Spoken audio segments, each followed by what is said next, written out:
Now, I am currently running without ring light. I hope that's okay for people. Basically, hay fever and stuff have left my eyes quite sensitive today. So, on the whole, I would rather not have the lights beaming straight into my face. If you'd rather, however, I can have them on. But I'll leave you guys alone. Right. So, this is going to be episode 2 of that old-time religion.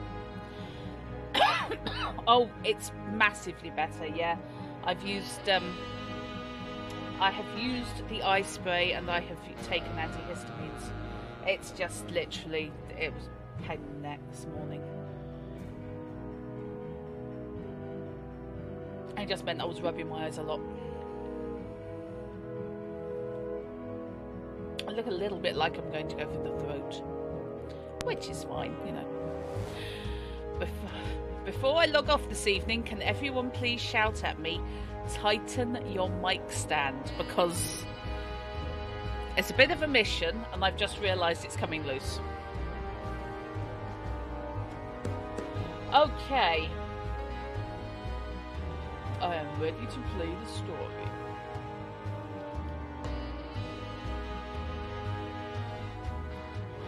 Yeah, the only things I've found, Molly, that sort it is literally staying still as much as possible, and drinking plenty of water.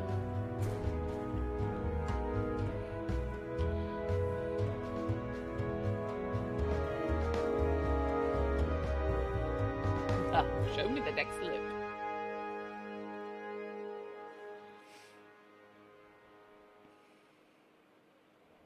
Ah, okay. Auto forward time.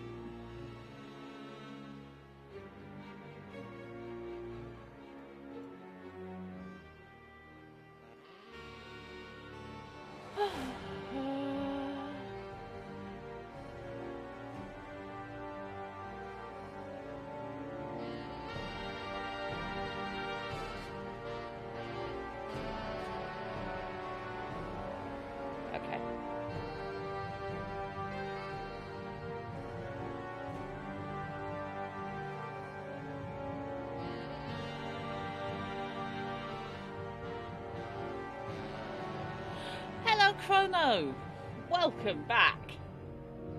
Lovely to have you. I hope your trip was as non-stressful as humanly possible. Oh, no, I do not wish to quit. Okay. History repeats, part 2. Hang on a minute, I am gonna need a drink.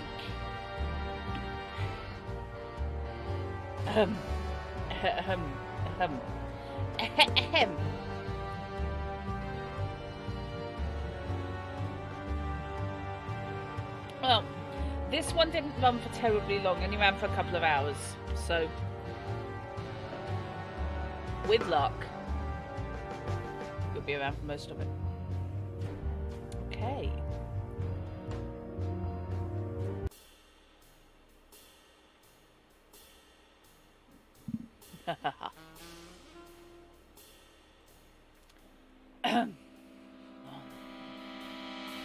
I liked Robot Saul. Ever since that business with Gospel Divine a while back, he and I have become pals.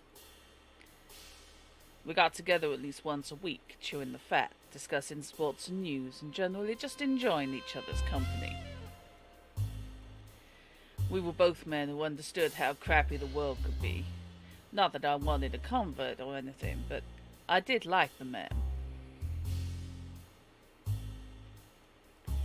He only ever made his pitch once to me. It was over bourbon and pretzels at Murphy's down near the docks. The man could drink like a longshoreman, which made sense considering that's what he'd done before the preaching gig took hold. Hav. He spoke over a glass of bourbon in that voice that stands out in New Orleans like a $5 tramp at a debutante ball. You make a mighty fine Jew, friend. I'd taken a sip, held it for a few moments on my tongue, Murphy knew his Kentucky bourbon, swallowed and glared at Saul. Now, why would you go and say a thing like that? Because you, my friend, know from suffering. I do know from suffering. We both stared at each other for a beat, then simultaneously burst out laughing for about 10 minutes. Then we got back to talking about Narlin's new baseball team, the Boogers. Saul and I usually met on Sunday, which amused both of us in a town full of Catholics and Protestants. I was mildly surprised when I got the call from him in the middle of a Tuesday afternoon. The strange tone in his voice did nothing to make me feel any better. Standard apologies for the accents, by the way, but I like doing it. And I am doing my best, I'm not taking the piss. Harv, you busy this afternoon? It didn't have that let's grab an early dinner, catch a show feel to it. My stomach got cold. Just supposed to track some lug when he gets off work, see if he's hidden the tracks before going home. I can put it off, though. You know I don't like interrupting a man's work, Harv, but, He trailed off, and I was pretty sure that cold spot in my stomach was turning into an icy chunk. Our history being what it was, I knew a case was at hand, and it was going to be one of those cases. Don't you worry, Rabbi. See you at Murphy's in half hour?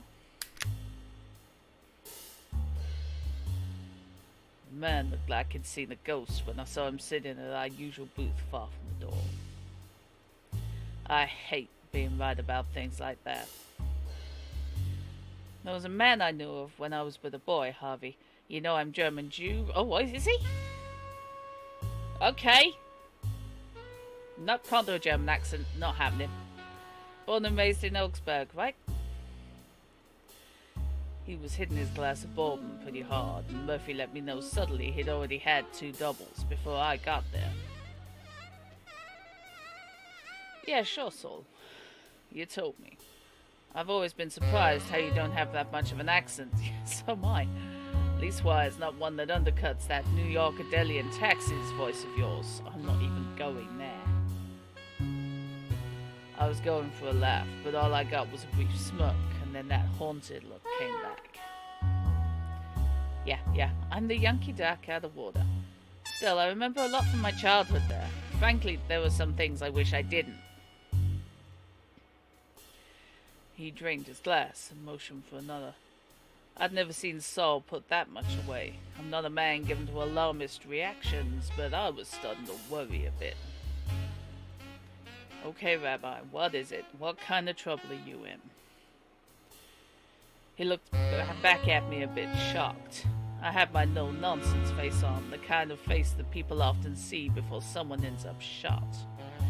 He seemed to pull himself together inside, and set his features a bit firmer, too.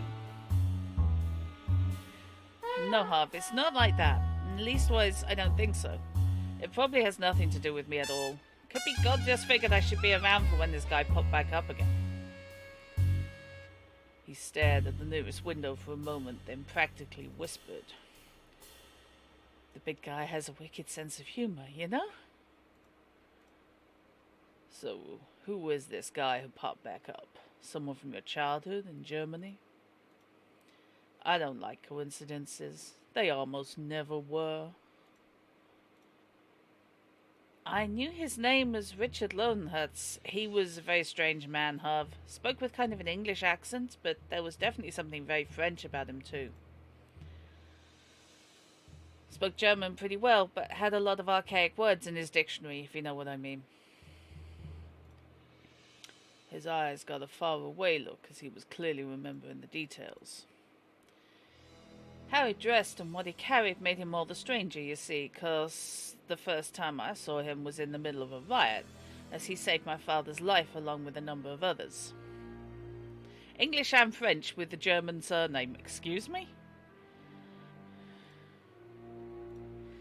Being a Jew in Europe's never been particularly easy, Harvey. Being a Jew in Germany over the last few decades or so has been really hard, though, and sometimes downright fatal. Folks want to blame us for everything, and losing the big war definitely falls into the category of things to beat Jews up for. I'm just glad we left before all that. Okay. Didn't know if this was going to go quite so hard into potentially anti-Semitism by the sounds of it. If anyone is uncomfortable by it, obviously anything in this, feel free to either back out, check the VODs, you know, or head off for this one, and absolutely no judgment, obviously. Should be okay, I think. I don't think the game's aiming for anything objectionable, but the villain might be. Saul knew pain, both emotional and physical, but he always kept his good nature and his dignity, no matter what. I considered it something of an honor that he'd started letting me see how vulnerable he was to what had happened to him and his family, though it was also damn hard to take at times. The kinds of things that happened to his people were the kinds of things I usually got pretty riled up over. There were lines you just don't cross, but folks cross them all the time when they were desperate, hungry, and lost, where they need to blame someone else for their troubles. Yeah, Molly, that's what I'm assuming.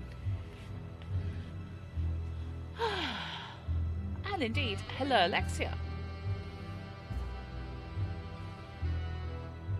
And, my good lord, what is it? He went on, still with that distant look. They'd set a bunch of Jewish and immigrant businesses on fire, and folks were being dragged out of their homes, lashed to poles, kind of like what they say happened to Jesus, and being whipped and beaten up and down the streets. My father ran out with some others and got in the ringleader's face, demanding it all stop. He and the others didn't have any weapons. He was a man of peace, you see. Just didn't believe in bringing a weapon to talk to people. They weren't going to get any help from the local constabulary either. Half those people were in on it, and the rest were too smart to get themselves killed. And this guy walks out of the alley. He's got on some kind of coat, like a duster you cowboys still wear out west. Has a wide brim hat, but the brim's flat, and so's the top of the hat. Looked kind of like a missionary's topper, really. His clothes are mostly black, but as the coat flaps open, you can tell he's wearing a tabard under it, and... Wait, what? I interrupted, not understanding at all what he meant. A tabard? Like from the medieval era? Like knights and squires and that stuff? You got it, Harv. I always thought it a good thing your mother made you read so much. He favored me with a genuine smile, then went back to his tale.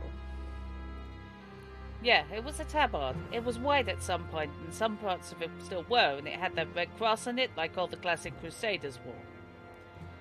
It was torn and ragged, but he clearly tried to keep it in some kind of repair. That's not the strangest thing, though. Really? Because that's pretty strange in my book. Yeah, well, it's what he brought out to make the riders back down and put an end to the violence that really caught the eye. Across his chest was a dual pistol rig, and I could swear to you those were called peacemakers he had strapped. He didn't draw them, though. Instead, out comes this long, heavy sword, and it's shining like the dickens in that firelight. This wasn't no costume piece, Harvey. This was the bona fide real deal, and he knew how to use it. I lopped off hand here, cut some faces and necks there, and he had those bastards running without a single actual death. That distant look had gone to a bit of wonder, and I let him revel a moment as I pondered what seemed like a load of bull from a man I trusted to be absolutely honest with me. Yeah, exactly, Alexia. Little like maiming, no worries, yeah, tourniquet sort that. After all, we'd shared in some pretty strange business together already. He hung around for a couple of days, Harv, making sure those thugs left us alone while folks put the fires out and repaired things. He even had a long talk with the local authorities, and he actually shamed them into doing their jobs. It was something to see. My papa actually asked for his name, and he just said, "Call me Richard, please." That was it. 'Cause folks started calling him Lonehertz and it stuck. Oh, that explains it. He drained the rest of his current glass of bourbon, and I was relieved he didn't signal for another one. Yeah, exactly, Alexia, yes. It is indeed Deadlands.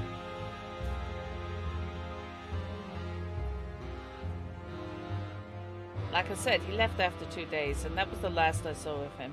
I've just realised I'm slipping into Midas's accent. Oh. God, I've been corrupted. Thank you, fish.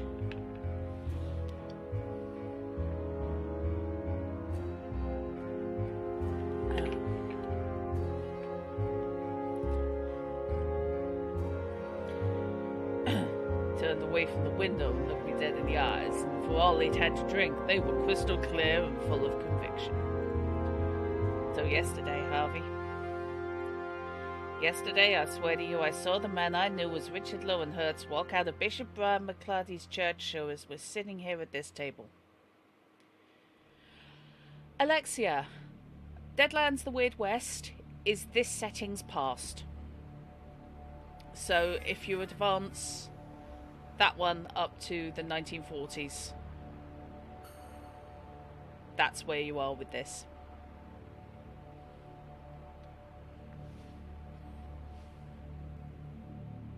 And this is set in New Orleans.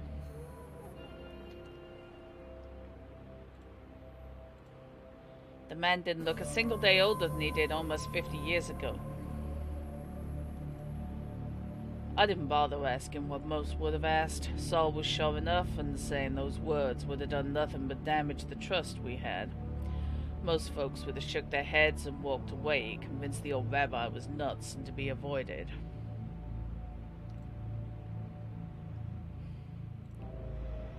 Having died and pulled the Lazarus Act myself once already, I had a bit more tolerance for nuts. I did have one question that needed answering, though. Yeah, no problem, Alexia. Saul, I get why you're a little unnerved, but if this guy's as good as you say, and walks on the side of the angels, why are you so worried? You don't know much German, do you, Harv? It was rhetorical. Aside from ordering sauerkraut on my dogs once in a while, I didn't speak a word of it.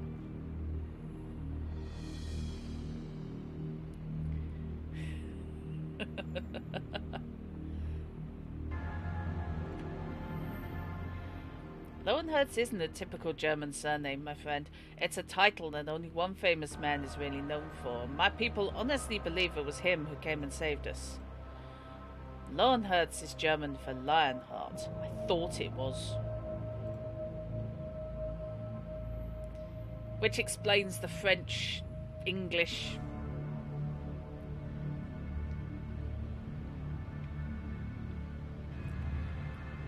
A crusader in New Orleans. Saul has a lot of money. He knows how to make it and he knows how to manage it well. He also happens to be a very smart man. I knew that since he was bringing me in on this. He wanted me to look into it as a professional private investigator. Well, Saul is German. So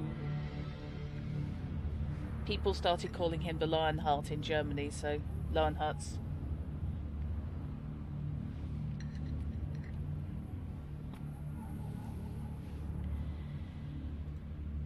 That being said, Saul's a pal, and I'd step up to do a favor for him any time as he would for me. I also know we didn't need to discuss fees, because he'd see that a generous amount ended up in my bank account anyway. Right, okay. Time to wander the streets and see who knows anything about this guy, or if there's a crusader in town, it's time to check in with my Catholic friend, Bishop McClarty, who is one of the other three who pitched up last time. I'm inclined... That's alright, Alexia, don't worry about it. Don't worry about it at all. So, I'm inclined to say that since we have a direct lead, Oh. I mean, personally, I would like to say no. But on the other hand, the forces that cause the Weird West to be weird, i.e. the Reckoners, I mean, they weren't created in the 1800s. It's just that's when they were summoned again. So, who knows? I'd be a bit freaked out if it was. I think it's time to go talk to the bishop. Which, I mean, nothing against him. I'm certainly not bashing the bishop.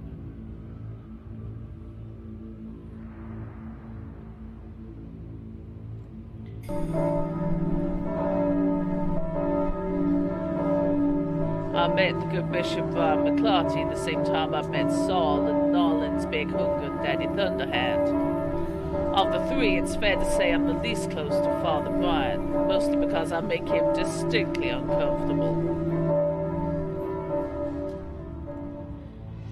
I don't really blame the poor guy. He's a devout Catholic surrounded by the kind of things he was always taught to either deny the existence of or preach against in the most forceful of terms. Yep. It could be, Alexia. Maybe somebody pulled something in France or England centuries before that got the Reckoner's attention. He could be a Harrowed or something. I'm still fairly sure that Harvey is. Because we know that Harvey has died and come back, so I'm reasonably sure Harvey's a Harrowed. Harvey the Happy Harrowed. I like that. The only problem with Harvey's accent is I need a drink.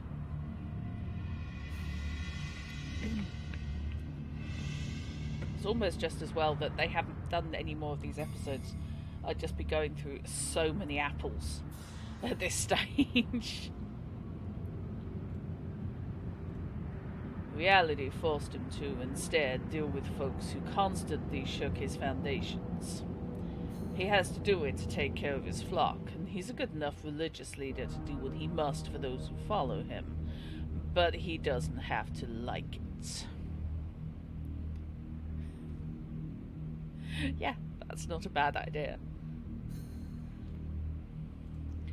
I'm pretty sure the story about how I got dead and stood back up has a lot to do with his particular discomfort around me.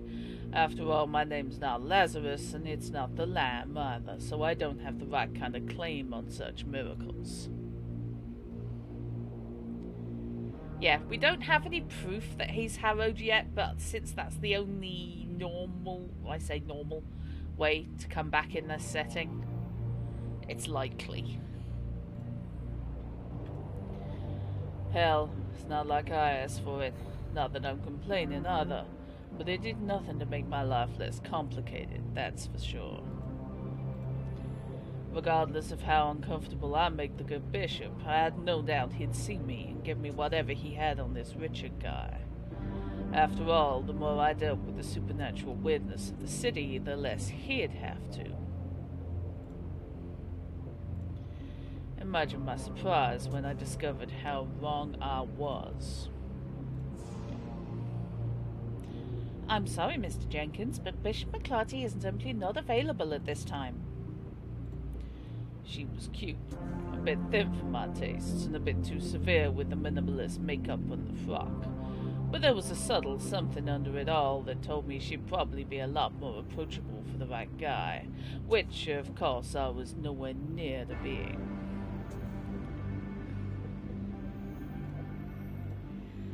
Look, miss, the Padre knows me and he probably knows why I'm here. His car's outside and there's a light under that door, so you're gonna have to do a lot better than that.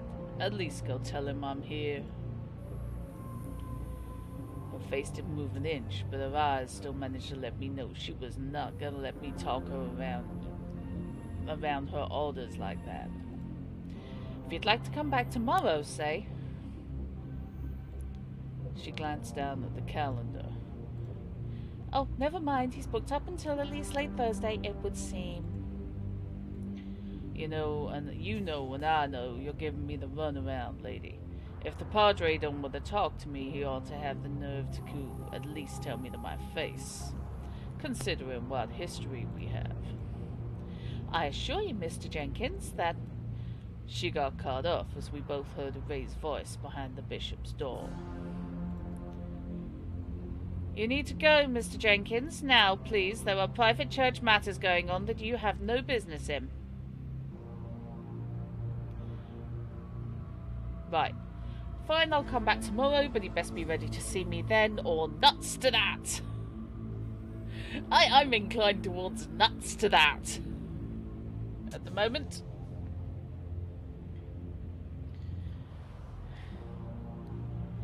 What do we think?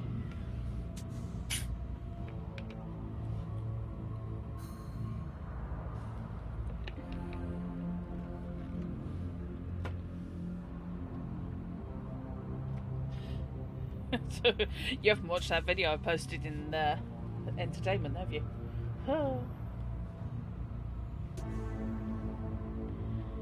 Okay.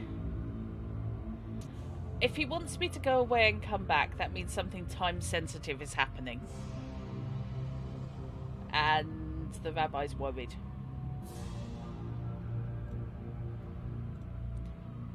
I slid past her desk before she could rise to stop me and went straight to the door.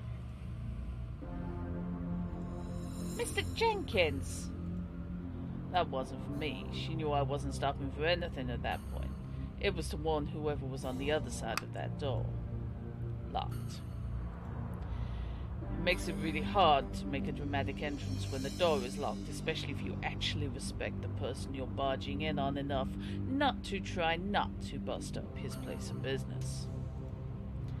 Had I thought Brian was in actual danger, that flimsy handle lock wasn't stopping me.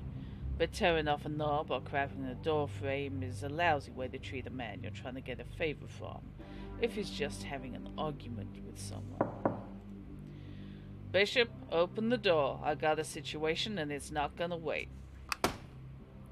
Silence, then some movement. The lock was undone and Bishop Brian McClurdy stared daggers through me as he opened the door partially. He clearly had no intention of me coming in, and he stared through a crack barely wider than my hand.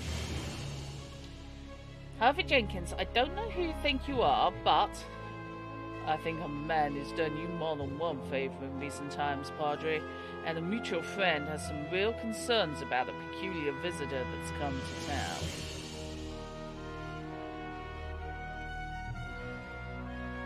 Considering the whole history of this guy, I'm thinking I don't have a whole lot of time to mess around. I sure as hell ain't waiting until sometime after Thursday to make an appointment. I actually pushed on the door hard enough to shove him back just a little. I'd still have to shove more to actually get inside, but the view was bigger now. Thing is, I wasn't really trying to just browbeat McClarty. My eyes were firmly fixed on the interior of the room. I wanted to get a look at whoever he was arguing with, since I was fairly certain it was no coincidence he'd met with Richard just yesterday, and now he was having important clandestine meetings with folks today. Oh, Sam, I know exactly what you mean, and they're heavier than you expect. Just because you can fit a certain number of books into a box doesn't mean that's always a good thing. Just an instinct, mind you, but I've learned to trust mine completely. I have no desire to test my ability to get up from the dead a second time.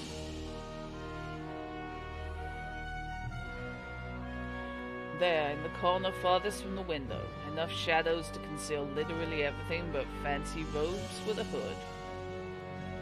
Whoever he was, he stood casually. It was obvious he was trying to avoid being seen clearly enough for identification.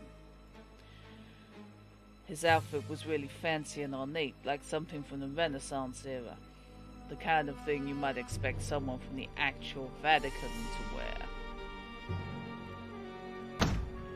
Ram wasn't a particularly strong man, but he was determined and I didn't push any harder. He moved me back out, slid out of his office and pulled the door closed behind him. You are way out of line, Mr. Jenkins, no matter what our relationship may be. This behavior borders on illegal and... Relax, Padre, I apologize. Just got hot from the way Miss Priss here was treating me.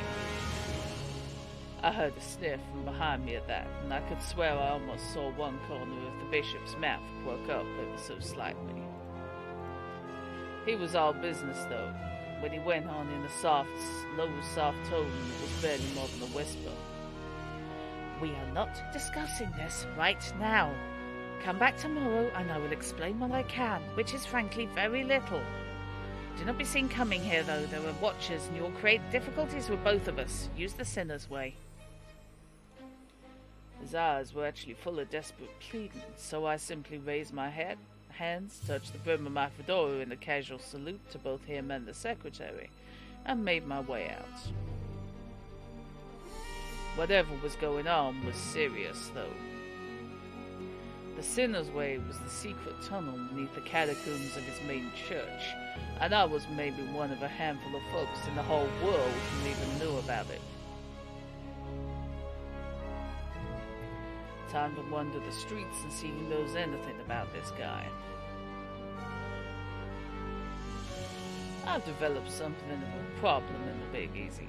People know who I am. That's not a bad thing for getting help from those that like me, or as is more often the case, want something from me, or want me to owe them a favor. It is utterly crap for just sidling up to someone and chatting with them about the latest gossip about whoever I'm looking into. More often than not, the folks who most likely have the information I need find reasons to go the opposite direction when they see me coming. It's a good game, isn't it, Alexia? The characters are quite fun. I'm still fairly sure, based on episode 1, that he is, or has been, knocking off the Voodoo Queen. So good for her. Good for him. Him mostly, I think. It can make for really long nights when I've got no other leads to work with. Of course, I do tend to start with the folks I get along with, and those who owe me favors, and those who want me on their good side. That can cut down the time a lot, especially if I get lucky. Then again, with a stranger like Richard Lowenhertz wandering around, dressed like the rabbi says he is, luck is only part of it. A guy like that makes waves, no matter how subtle he might try to play things. The Easy knows when she's got our company wandering her streets. Yeah, I quite like Harvey, he's fun. He smacks so hard at being someone's PC, and they just wrote a game about him.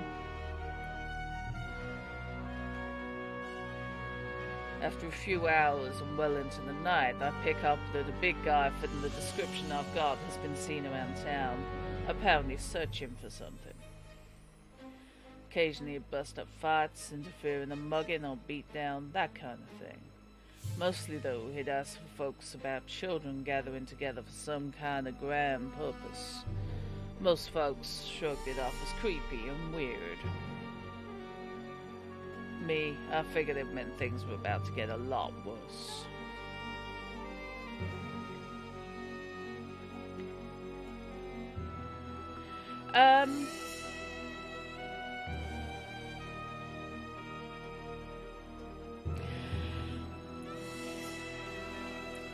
Okay, knocking off has a couple of meanings. In this context, yes, it does indeed mean shagging. Usually in a casual relationship.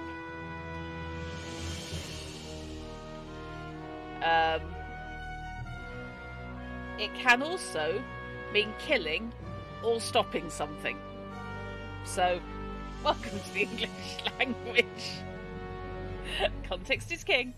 But yes, in this case, I was meaning shagging.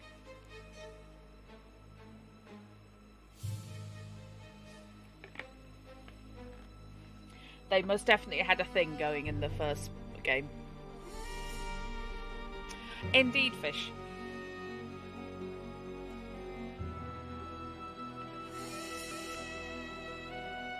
Yes! No, I've forgotten that one.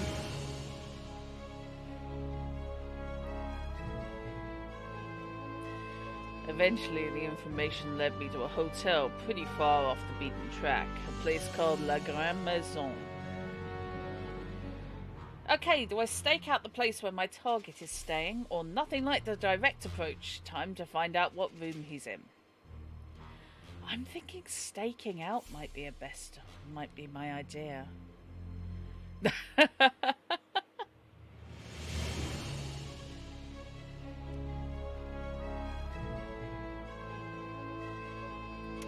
Oh yeah, got everything covered.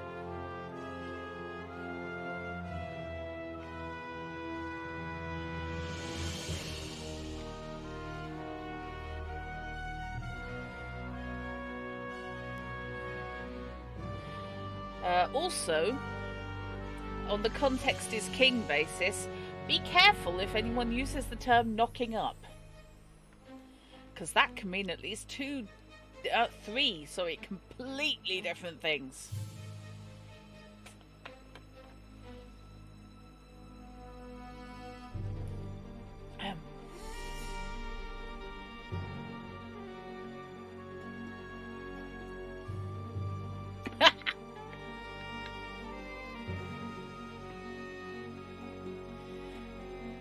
Okay, you have knocking up as in to get pregnant.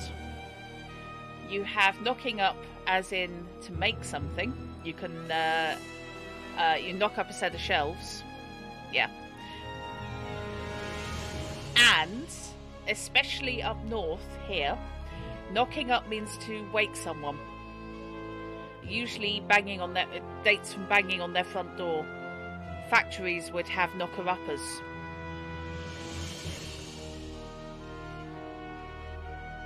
Indeed, Molia. They would have people who went round the houses for all the factory workers. And they would literally bang on the doors to make sure that they were there for the shift change. Because alarm clock's not necessarily a thing. Yeah, exactly. You'll have someone swing by to knock you up in the morning, and I have seen people mentally stutter over that one when they hear it and just go, what?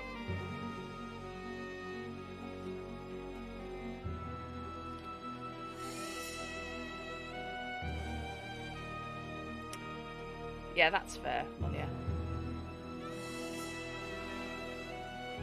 Exactly, Fish.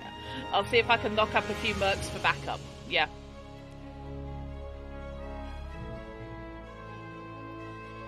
Isn't slang fun? Okay, let's stake this place out. Can I just say, by the way, I really like the art for this game.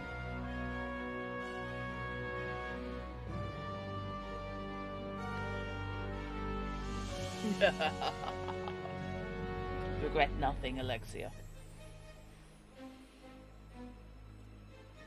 La Grande Maison was a nice place once. It had all the hallmarks, including all that fancy woodwork and trim and the carvings of flowers and women at all the corners. Unfortunately, it was in the part of town that didn't cater to the nice clientele anymore. Though if you had to stay in this area, La Grande Maison was probably still your best bet for a decent night's sleep, without too much worry for being robbed in the middle of the night. I found a decent spot to watch the main entrance, just outside a similarly run-down cafe. Plenty of tips kept the waitstaff off my back while I parked for a good while. A surprisingly good po' boy, 2 beignets and 4 cups of coffee later, my guy finally made an appearance. The only reason I know how to pronounce beignet is because I played Gabriel Knight. Just saying that one. He was a big man, tall and lean. Even under the duster and other clothes, I could tell he was on muscle, though more real athlete than some thick-necked thug. He had long red brown hair that flowed out from under that wide-brimmed hat Saul told me about. He had the look of a hunter about him, though he also looked about dead on his feet. He'd clearly been up a really long time, and he was obviously headed up to his room for some much-needed sleep. I felt bad for the guy, actually. After all, folks like me were all about getting in his way, and it looked a lot more like he could use help instead of interference. Yeah, that's what I'm wondering, Molly. Help with what, though? That was why I was going to have to interrupt his sleep plans. I stood up, dropped a couple more bills on the little wrought iron table I'd been camped at, and started to make my way across the street to follow him up.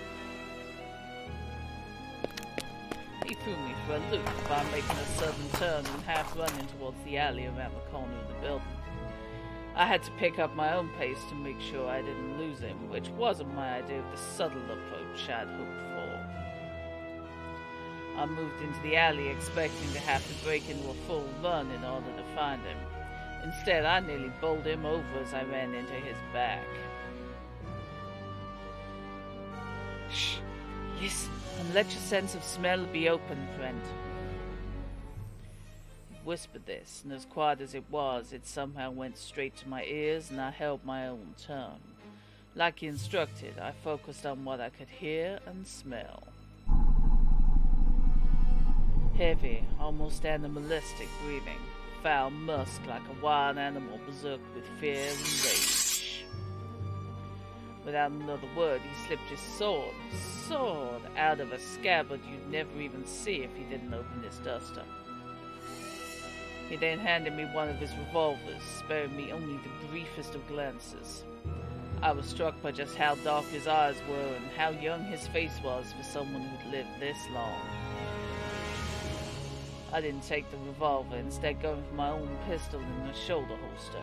He gave me a sharp look and a shake of the head, thrusting the revolver into my hand firmly. It was a fine pistol, and the rabbi was right, an original called Peacemaker, but in mint condition. There were some pretty interesting inscriptions on it, too. I decided to go with it for the moment, and he drew the other revolver. Oh, he is over everybody. I swear to God.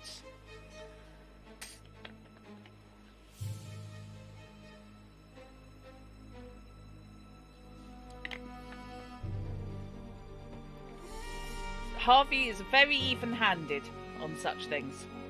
Hi, Dev. They started to move slowly down the alleyway, indicating I should follow and watch behind us. God as my witness, I had no idea why I was so readily following this loon into who knew what. Stick with Learn Hurts or hang about and can see how this plays out. I've got to stick with him. I've got his gun, if nothing else.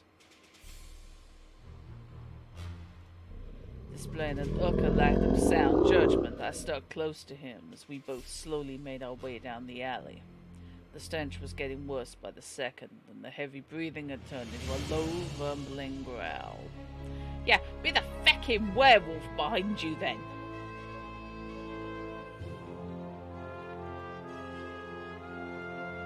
Finally, my new partner spoke. Saul was right about his accent, and for all the world, I kept thinking like he sounded like an Englishman trying to do a Western US accent. Oh, why not just come straight for me?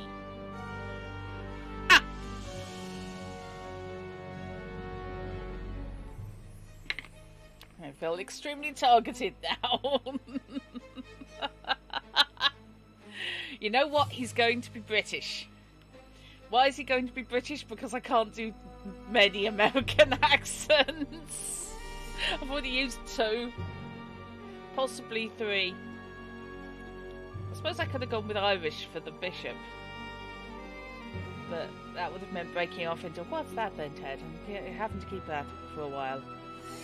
Every 5 seconds.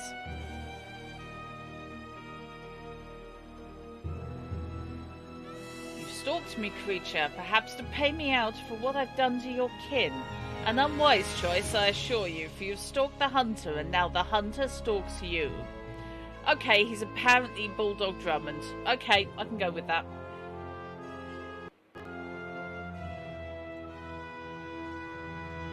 He was completely relaxed. There wasn't an ounce of nervousness in him from what I could tell.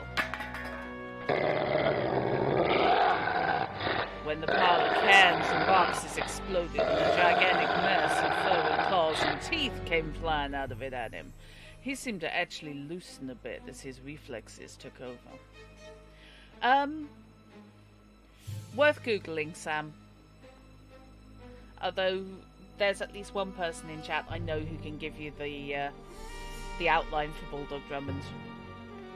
Just if you're Googling, for the love of God, don't accidentally reroute yourself into this movie Bullshot, which is based on Bulldog Drummond but is a farce.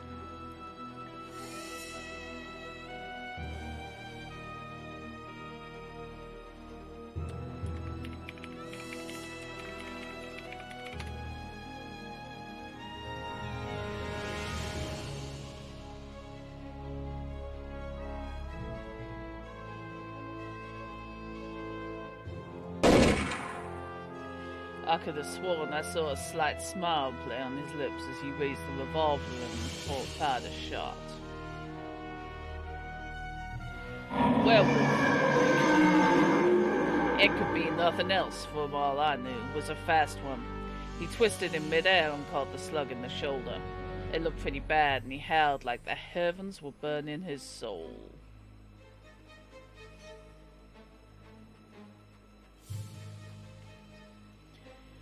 Considering the bullet was clearly silver, that wasn't far off from the truth. Though I had to think there was more going on with that shot, as silver fired were shot out from the wound. And hello, Shard. Spot of character assassination there.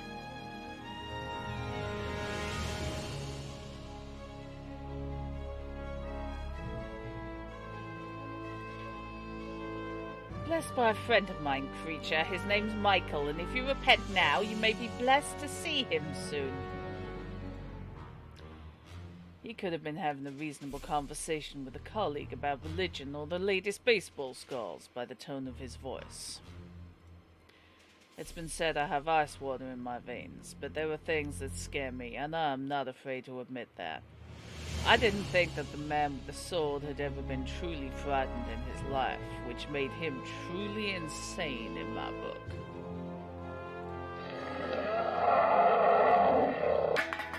Enraged, the werewolf howled to split the night again, and when he got clever.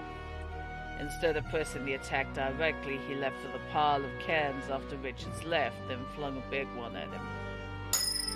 Caught at least a little off guard, Richard swung his sword to knock the can down out of the air.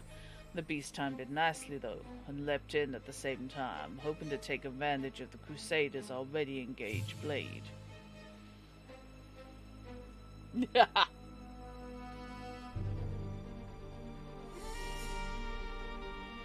Shoot the werewolf with a skill check or call out a warning. Ooh. Now, this one actually uses the has behind it the Savage Worlds Deadlands system. So let's actually roll a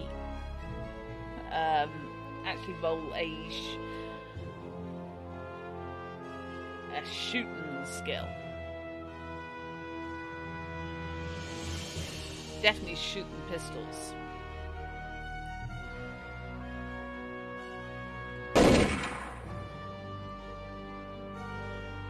I'm not saying that. The gun barrel flared and the silvery trail blasted through the night air before slamming into the werewolf mid-jump. Richard took advantage and rolled under the attack as the werewolf soared overhead to collapse on the floor, on the ground where he'd stood. I'm assuming Harvey does.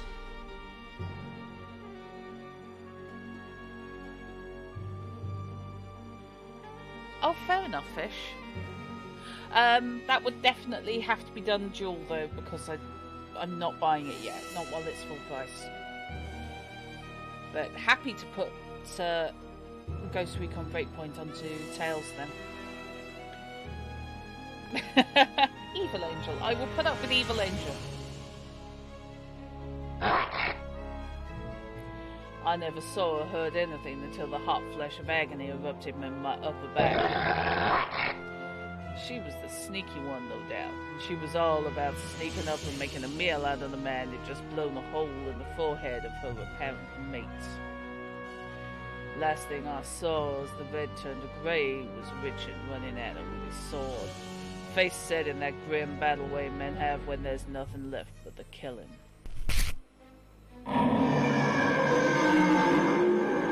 Then I heard the howling scream and felt the blood pouring all over me as grey went blessedly to quiet black.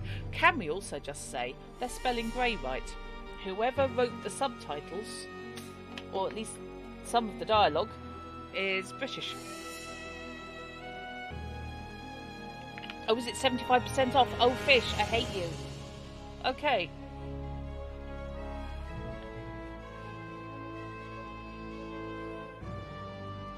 Or Canadians spell it that way too. Oh, okay.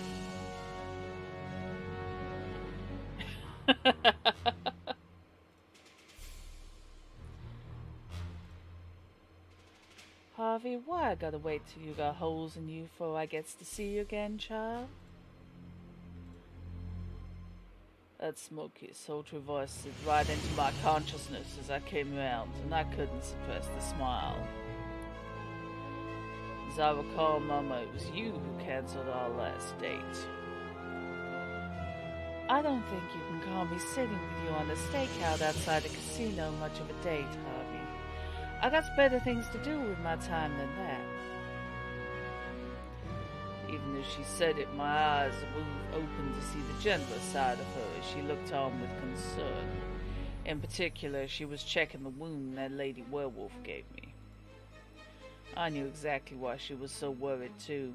Wounds from lycanthropes have a nasty way of infecting you in ways that meant far worse than a long hospital stay or even death.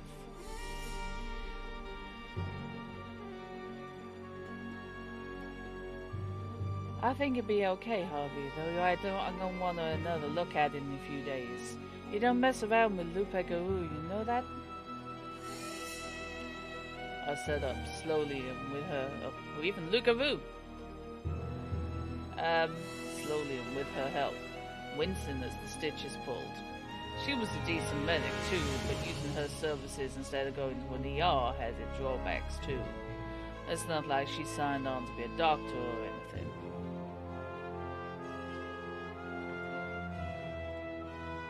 Wes? She looked at the door. Other room, reading through some of the books I got. Says the bishop done told him to bring you here, though he apparently meant to come see me at some point anyway. She looked pensive at that, and I could tell the situation worried her. I didn't actually mean to drag you into this one, huh? Still, it's got enough mystical stuff all over it, I suppose it was inevitable. She cracked a wide smile at that, leaned in to kiss me, and then stood up and went over to fix me some kind of drink. Don't you never mind, Mr. Jenkins. Like I said, he was planning to see me anyway, it seemed. And I gotta say, I would have been sad to miss a chance to meet the Long Walker. I paused and put my shirt back on at that. Long Walker? She brought 2 containers of liquid over, a teacup and a shot glass. She handed me the brew in the cup first, which I dutifully gulped down, even though it was as rancid a concoction as I'd ever choked down. I quickly threw the shot down after that, which helped immensely. Yeah, Harvey. He got a history. You listen to the right stories. They say you've been working the earth for centuries, looking into the dark places, finding the monsters, doing what he can. Yeah, Molly, I have an interesting time if I've been down an American English rabbit hole. It takes me a little while to sort myself out. and go back to using the right spellings. They say they've been wandering out west a long, long time now, ever since they started dragging that ghost rock out of the earth. Now I see him, I believe them stories. He got a very, very old soul, Harvey, full of pain, full of sad. I was stunned to see a tear fall freely down her cheek. Instinctively I reached up and wiped it away, and she leaned in close and let me give her a reassuring hug. He seems all right enough to me, if a bit strange, Mama. Handy with that sword, I can tell you. Now that he's taken down those werewolves, I'm guessing he'll be moving on. She gave me a wry look, arching one eyebrow. Harvey, he didn't come here for no garou. They're nothing but a hole in the road to him. He here for something else, I guarantee. He been all kind of interested in my books, especially the ones about holy places in this city. I finished getting dressed, looked longingly at the whiskey bottle she'd poured my shop from, then headed to the door and opened it. Yes, the characters in this are all really good. Oh, let's save the game.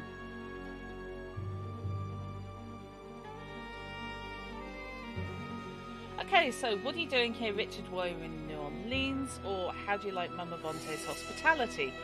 I think the second one sounds friendlier. I don't want to be confrontational to someone who knows how to use a sword that well. Looks like.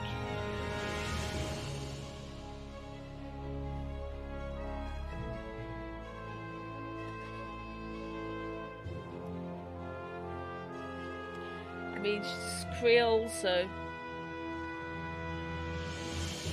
Creole with long hair, so it seems logical.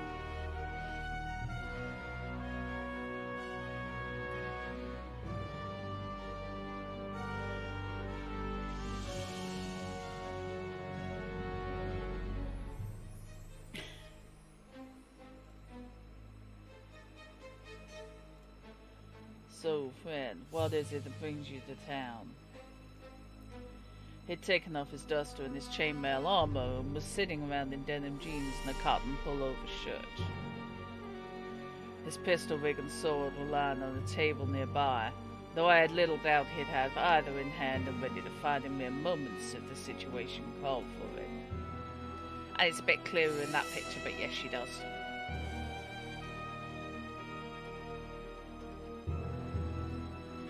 I was really hoping it wouldn't. Ah, good. So you're well. I'm glad Bishop McClarty advised me to bring you here, though I know it caused him distress when I once again arrived on his doorstep. He closed the book in his hand, stood effortlessly, and gracefully moved across the room to replace it on the shelf where it came from. I watched him and couldn't help but marvel at the fact that he moved like a 20-year-old ballet dancer, not the centuries-old warrior he was. He turned to face me, his hands clasped behind his back. Yeah, the poor bishop. Poor bastard. And it does sound a lot like he's got the Vatican on his arse. Sure sign that he trusted me, or at least he trusted that I was no credible threat to him.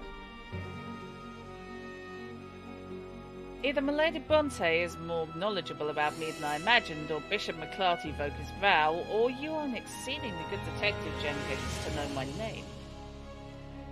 Actually, friend, you may have a problem similar to mine. More people starting to know who you are than you might imagine. Oh, thank you, Moliere.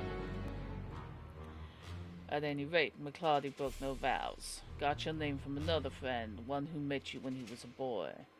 He's the one who asked me to look into why you're in town. Mama Bonte had edged into the room while we talked, and she was giving him a long, appraising look as she made her way to one of the comfortable chairs of her parlor and sat down. She seemed to be enjoying something about the exchange. He seemed to be considering my words fairly deeply as he also sat down. I see your point, Jenkins. Perhaps it was foolish of me to think I'd remain unknown for so long. May I ask who it is that lives here and knows me? Maybe later, when I'm sure about what your purpose here is, Lionheart. He looked up sharply at that. I would greatly appreciate it if you did not use that particular sobriquet with me, sir. It's not a name I bear with any pride, only shame. Fair enough. I decided being the only one standing, especially since I was the one who had the most unintended holes in his carcass at the moment, was fairly stupid, so I found myself a chair as well. I still want to know why you're in town. You don't have to tell me, but I aim to find out one way or another, and since you like things to stay simple... He chuckled at that. Indeed. Very well, Mr. Jenkins, Lady Bronte. I shall tell you. I am here to stop the Children's Crusade from launching anew. I wondered that. As soon as they mentioned the kids...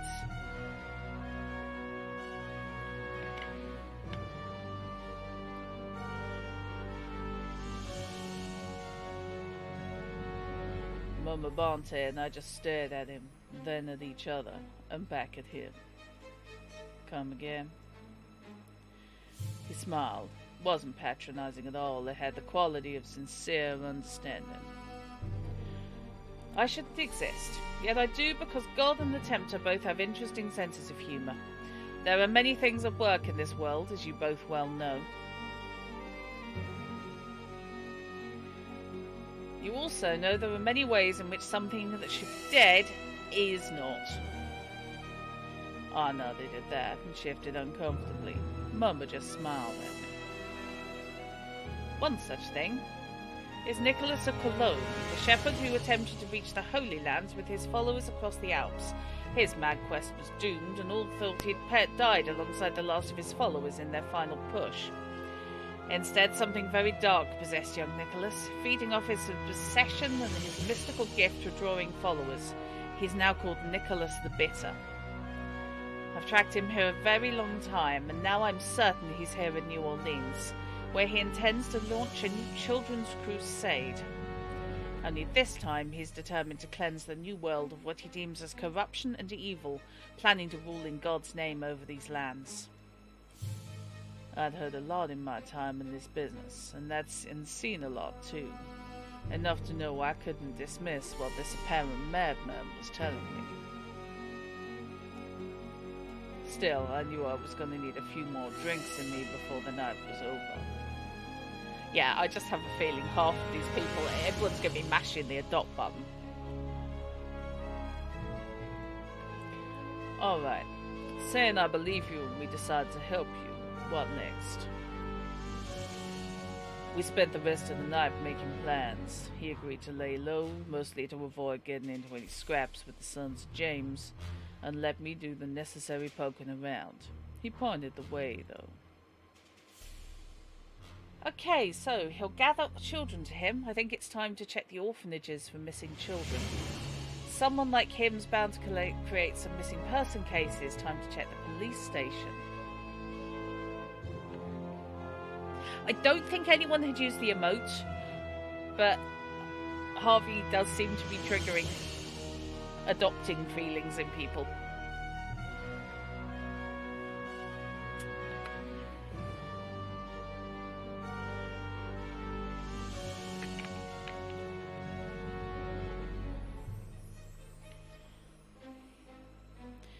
If, by the way, as I said last time, the music balance is off, let me know.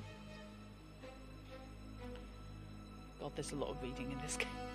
Okay, so orphanage first, or have a chat with the cops. Look up missing persons cases. Any preference, guys?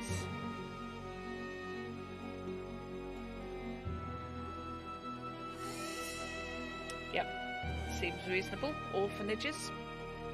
Target the ones least likely to be missed by people in power. Okay.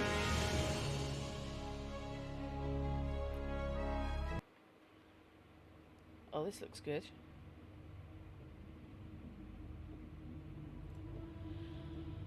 After a good deal of footwork and phone calls, I figured out there'd been a ton of runaway reports from all of the orphanages in the city over the last couple of weeks, many more than usual, which had all the administrators in an uproar.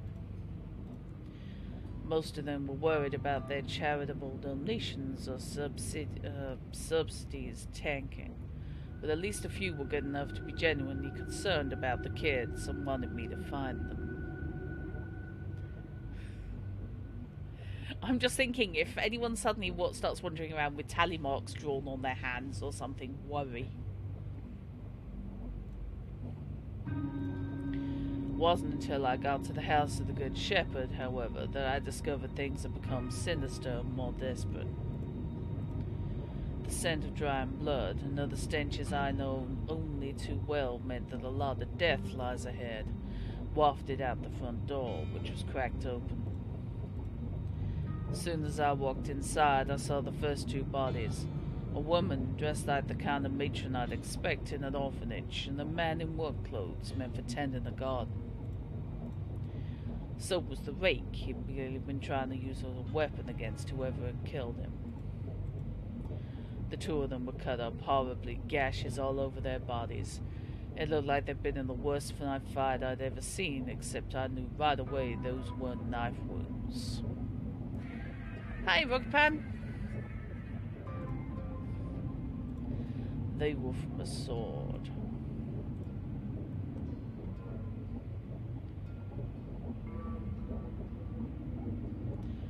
The children are all gone, each and every one. You will find only death here, Mr. Jenkins. I spun around fast, hand going for my pistol. I had it out and pointed at the source of the voice, but the man I faced only stood in the door, the light from outside framing his silhouette. He had on robes of some kind, and as my eyes adjusted, it seemed pretty clear they were of that strangely archaic variety the really hardcore Catholics wear. I intend you no harm. If I did, you would be dead. The sons of James are flawless in such matters. Instead, I offer you this warning. The cursed one is a monster who brings such death wherever he goes. He must be put down. He will be put down, and his soul cast into the abyss where it belongs. There are yet more souls he must account for eternally in the fires of hell. I said nothing. There are times when a single word in any direction will give the whole game away, and this seemed like one of those times. Walk away, Mr. Jenkins. You have done good works, and we would see you continue until your time for release is at hand. Do not force us to act on that before you're due for removal. That was enough. Due for... Heed me, Harvey Jenkins. Your part in this story is over. Go home. We will deal with this evil utterly and finally. And then he pulled the door closed, sending the whole place into pitch black. I ran and threw it back open, but he was gone. Too many people I dealt with had that trick down. I needed to learn it. Sergeant Bukowski was an atypical cop for 3 reasons. For one thing, he wasn't Irish or even Celtic. He was Polish, second generation from the old country. Second, he'd been on the job for over a decade and still didn't seem completely beaten down by it all. Finally, Sergeant Bukowski was different, especially for big easy cops, because he actually didn't hate seeing me walk through the precinct door. Jenkins, you brought me something sweet, yes? No, it wasn't. His accent is not thick, because I'm not even going for a Polish. His accent was still pretty thick, though sometimes I thought he put it on as an act. I tossed him a bag of beignets and sat heavily in the chair next to his desk. Age and bad living had taken some toll anyway, but the desk became Bukowski's permanent beat when something really ugly in the sewers took a chunk out of his left calf as he was dragging the kid out of the place. Got himself a medal and a mostly cushy job. Easy street if you don't count the constant pain and the nightmares. I've been the one to shoot the thing in the face with a full clip, give him back and the kid the chance to get away. Then good old Doc Carver set whatever it was on fire, and that was that. We hope. You need something back, will do what he can as usual, Jenkins. Detectives are already deep in the investigation of orphanage murders and kidnappings, so I'm not clear what else you might be involved in. I grinned and stole the pastry from his bag. I was wondering if you had any extra reports or news about folks on the street going missing, art gatherings of homeless, stuff like that. He gave me an odd look. It's the kind of look I've become altogether used to, sadly. How is it that you always end up in the middle of our strangest stuff, Harvey? How do you even know about this? So I'm right. You could say that, yes. I have been seeing many reports of shanty people asking for help finding friends and loved ones. Entire groups out by the docks do not gather as they usually do. Even that homeless brass band everyone likes does not play down the back alleys near the French Quarter anymore. It is a very strange business, but since most of these people are not, how should I put this, important. Let's not mince words with each other back. They're not important. He sighed heavily. It really was amazing to see a police officer with his history who still cared that much. Yeah, not important. Still, enough are missing now that even the mayor is wanting investigation. Ever since that business with Gospel Divine, he is not wishing chances to be taken. He winked at me at that, since he knew, as most of law enforcement did, that I did them all something of a favor on that one. Now you tell me how you get involved in all of this. Oh, you know, I hear things here and there. No, you give now more than beignets. Fair enough. Folks I'm working with have a line on some potential bad guys maybe pulling a kind of underground movement together.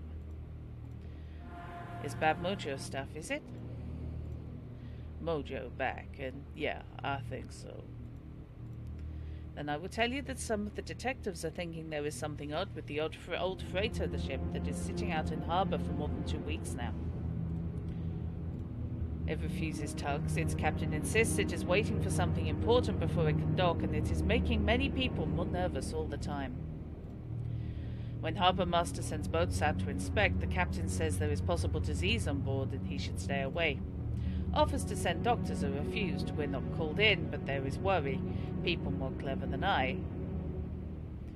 He let that trail off and gave me a meaningful look. That ain't me, but I can take a hint. I shook his hand firmly and made for the door. Harvey, don't sell your short. You always know where to buy the best beignets.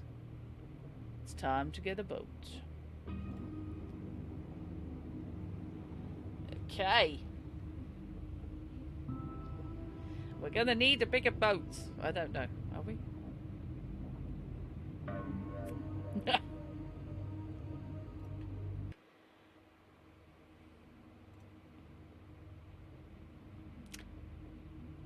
Oh, there's a boat. I'm gonna go mug a man for a rowboat. But he's got money, theoretically. Because if nothing else, he's being financed by Saul, who we know is loaded. Because he paid him last time.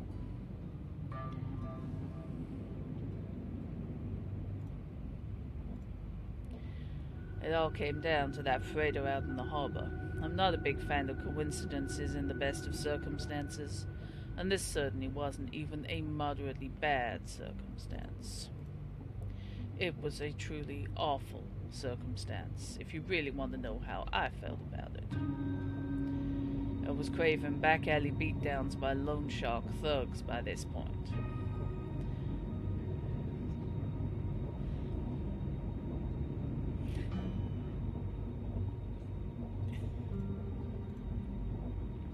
I wasn't buying the whole diseased ship thing. Most captains would make for port, then the consequences, get the doctors, get the cargo unloaded.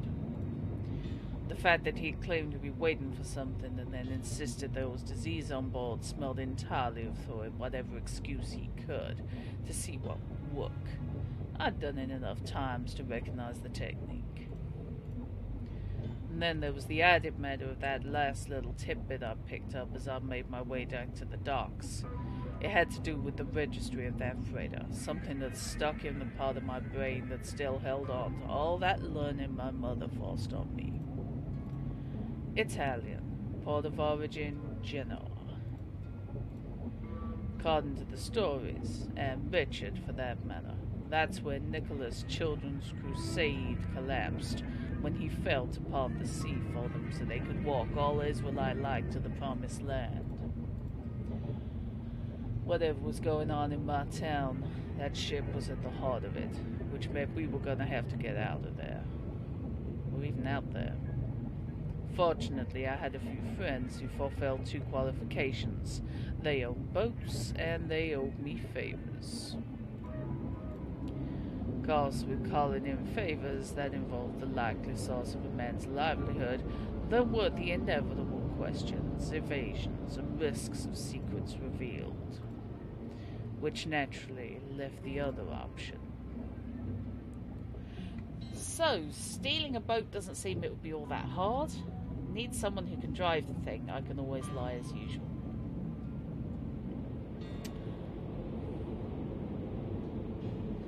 I'm a bit worried about the ILM sky we've got going on over there. So, do I nick a boat, or do I browbeat a contact into lending me theirs? I'm just thinking I'd rather nick it. That might be better. Twok a boat, yeah.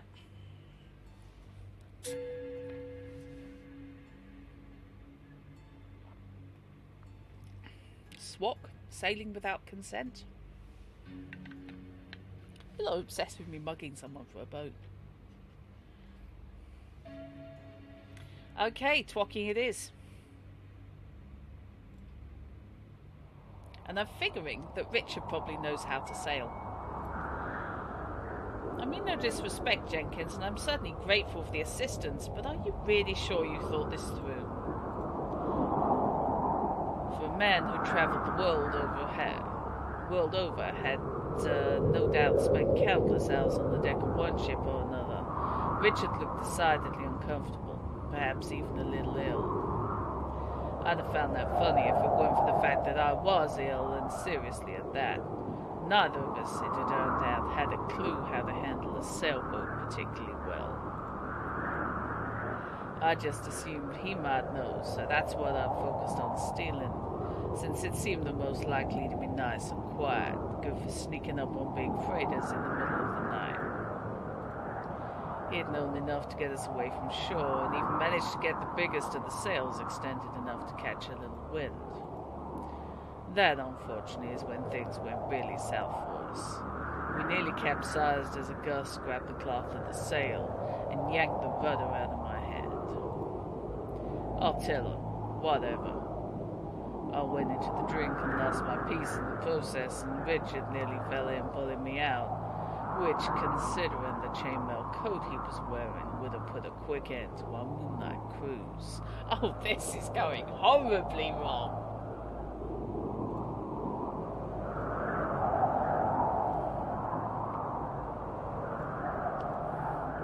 Obviously not, Your Majesty. He glared angrily at me for that. I refused to care. I thought a man of your experience would be able to manage something like this. You thought wrong, Jenkins, but there's nothing for it now. We'll manage somehow. To that effect, I have one of his cold peacemakers and a big knife the owner of the boat apparently kept on hand for large angry fish. We were headed generally in the direction of the freighter, which had very few lights on the deck. As we closed in, we caught glimpses of light through portals, though it seemed most of those were shuttered or curtained. Still a ways away, and on increasingly choppy waters, Richard had me help him take the sail back down, and we reverted to using the big oars. It was backbreaking, lung-burning work, but we had a lot more control coming in that way, and still a decent chance for surprise.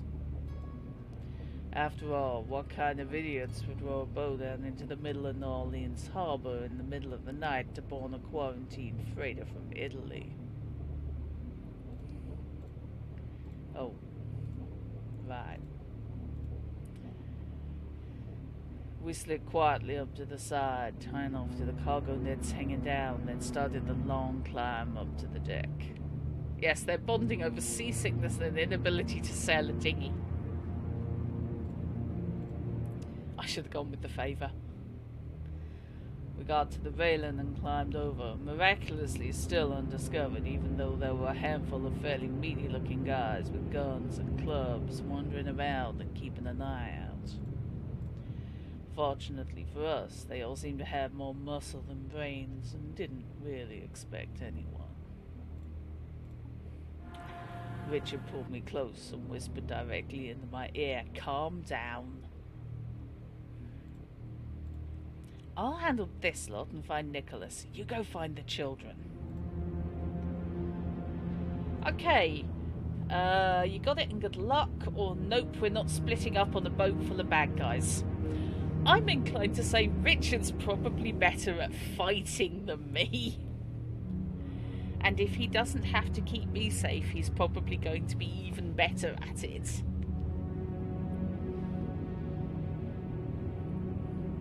Plus, he has a long history of not dying.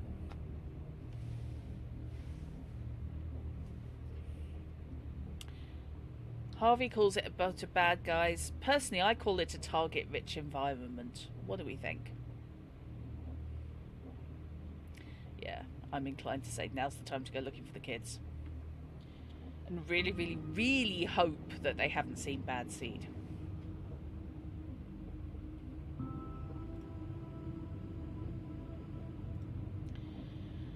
He headed towards the front area where the bulk of the guards were wandering around. My guess is he was going to become a distraction, eventually trying to call out this Nicholas character and deal with him. I made my way towards the back, aft I think they call it, looking for any kind of door to get inside where I could find some stairs down.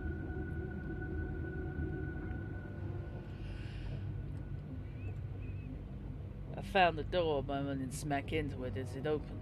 My beak hit it first, knocking stars into my eyes and staggering me back, even as two thugs stepped out laughing. You should know better than to walk right up to a door like that, pal. You must be one of the new... The guy talking, not as tall as his companion, but thick and hard, stopped short as he realized I wasn't dressed right for the part of recently recruited homeless guy. His larger friend was surprisingly quicker on the uptake. Most bigger friends tend to be the dumb ones. I think it's some sort of rule of henchmen or something like that. He's not one of the Crusaders, Philo. Philo? People actually have that name? We'll best snag him and take him to that Nicholas guy. Captain's orders. I was still rubbing my nose as the two closed in. My hand closed into a fist, and I threw a quick jab at Philo. Veteran the dockside bar balls as he was, he threw a decent block and shifted to one side, which was exactly my plan. I slipped in between the two and shot a vicious kick at bigger friend's kneecap.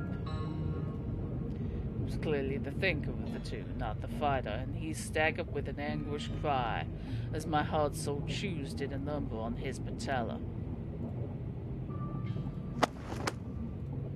Philo went for the arms around the waist grab, and he was fast enough to get those pythons around my chest.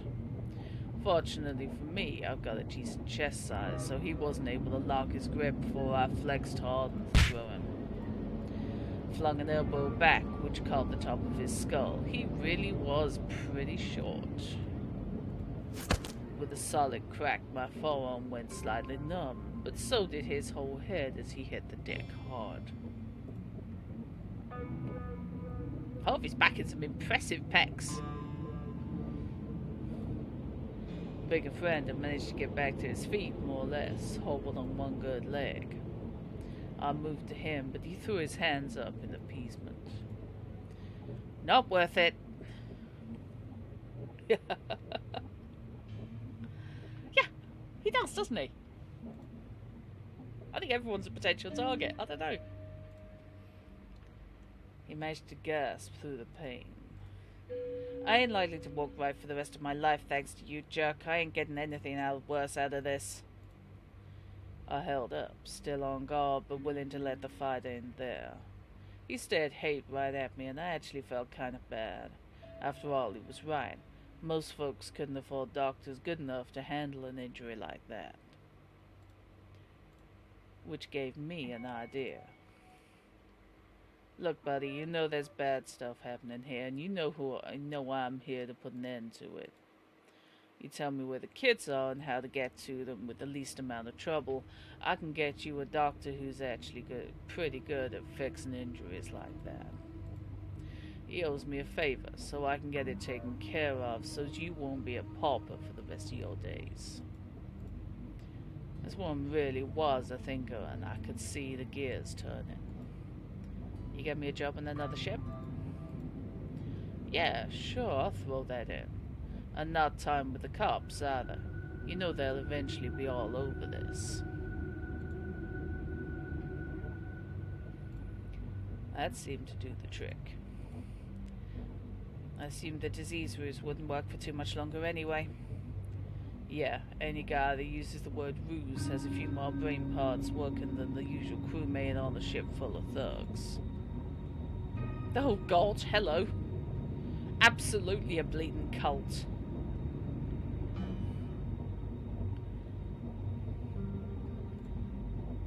Thanks to Arthur. That was Bigger Friend's real name. I had him stash himself in a lifeboat until it was all over, and I gave him a spare flask of bourbon to help ease the pain and pass the time. I found my way down into the part of the freighter's hold where the kids were being held. According to him, they were all under some kind of mass hypnosis. Though they were locked into a hole, none of them seemed to mind very much. Yeah, absolutely, this is all fine. This is great. They kept asking about when the crusade would begin, saying they were anxious to claim the New World in the name of the Lord under St. Nicholas. Evil Father Christmas? Just uniforms for the local cafe. Yeah.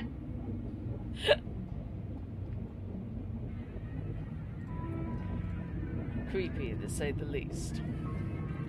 I had one more run-in on the way, but the pistol in the nostril took the fight out of him pretty fast, and he quickly let me tie him up in a closet with a gag in his mouth.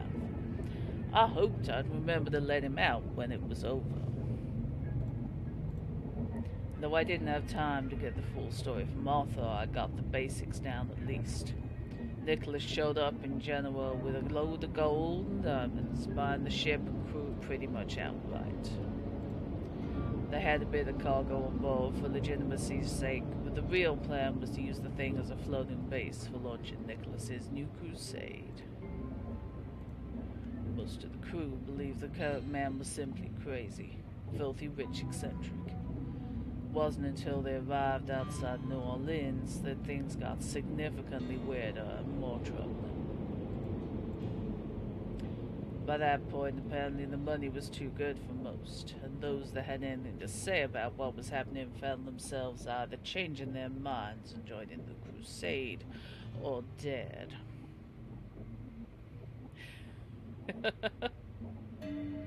Yeah, she definitely had hers tailored, didn't she? Mind you, she's also got the natty skull on the head of the walking stick, so, you know. Well, I say walking stick, I suspect battering stick. I found myself in the hallway where the door to the kids' quarters was, and sure enough, there were 3 people in robes. 2 sizable men wore brown robes like a friar or monk in a monastery, complete with those ropes for belts. One had a pole of some kind, maybe a quarterstaff. The other actually had a short sword strapped at his side. The third figure was a woman, Her robes were red, diaphanous, and left not much to the imagination. That's diaphanous, oh boy. Suddenly, I realised that's not shading. She was apparently enjoying their luring attentions, though not too much. She had some kind of odd stick in her hand with a tiny skull on the end. He doesn't know what to call it either. I did not like the looks of where this was headed. I also didn't like how there seemed to be nowhere around the three of them without a fight. 6 bullets, 3 people. Run the bluff, maybe not everyone dies. Okay, here's a decision.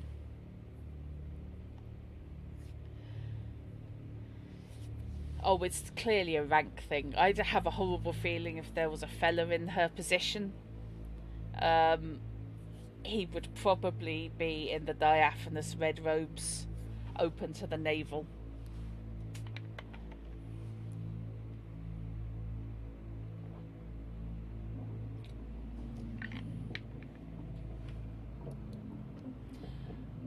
Bluff is possible.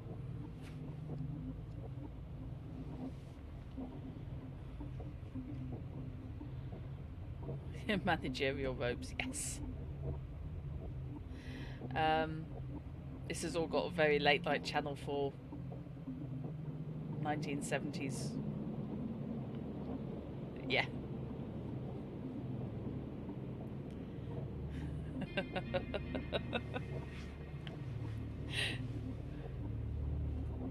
Of course, it's a different St. Nicholas, fortunately. You want managerial robes. Do not make me start Googling. I already had to put up with an awful lot when I was looking for a replacement dressing gown and went looking for basically a hooded black cloak.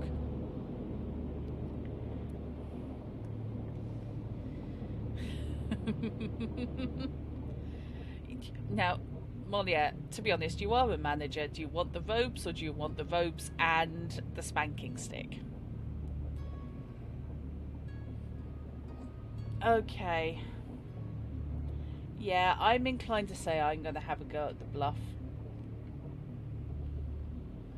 Pardon me.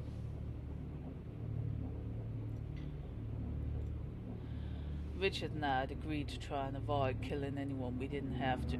He was afraid most of the folks under Nicholas were either here unwillingly or somehow under his sway.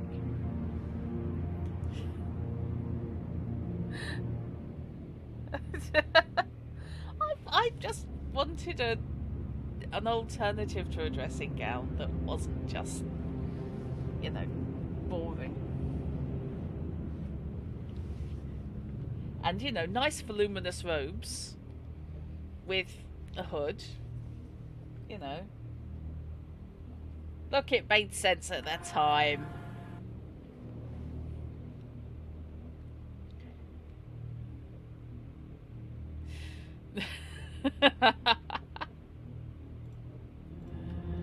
The legends told of him having a power to influence people, even as a kid. How else do you get thousands of people to follow you across one of the most dangerous stretches of land in Europe when you're nothing but the son of a shepherd? I was going to go out on a limb and guess the woman was probably on her own time, perhaps even responsible for a lot of what was going on. Yeah. If you were going to shoot anybody, her first is the logical thing to do.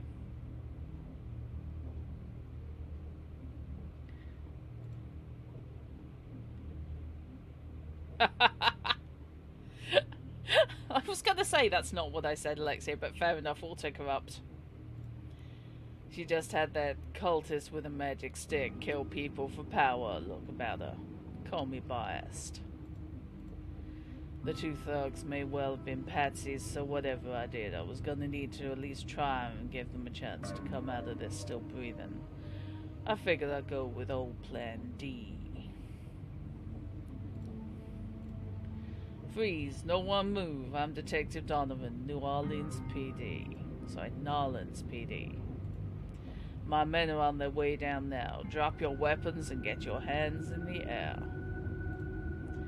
In one hand, my private deck credentials, which had a shield that might fool anyone not from round here. In the other, the cold peacemaker. Not very convincing as a cop's piece, but it had the advantage of being pointed right at them, even if they didn't buy the booze. There was that word again. I had to stop myself from laughing as it hit me.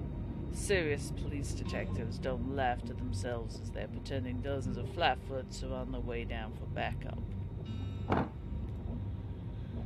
The two guys actually boarded. The one with the stick dropped it, and the other started unbuckling the sword awkwardly from his rope belt. The woman, however, laughed at me. As she did, both guys froze, clearly not sure what to do. You think I don't see what you really are, Marked One? I don't know which demon claimed you, nor how you unbound yourself, but we can You can only go through mystical threats to your life so many times before you figure out to start shooting before the crazies stop talking. I love Harvey so much. Harvey is a PC. I am willing to stake any amount of drinks on it. Harvey is someone's PC.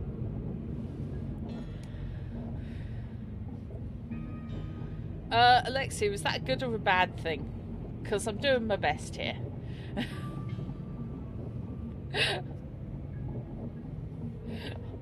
No, that is absolutely 100% true. Never let the GM finish the speech if it looks like it's going to end with roll initiative.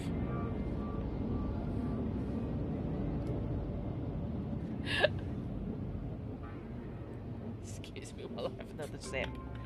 I love the Harvey voice, but my god, it's hard work. Oh, thank you. In that case, I should take that as a compliment.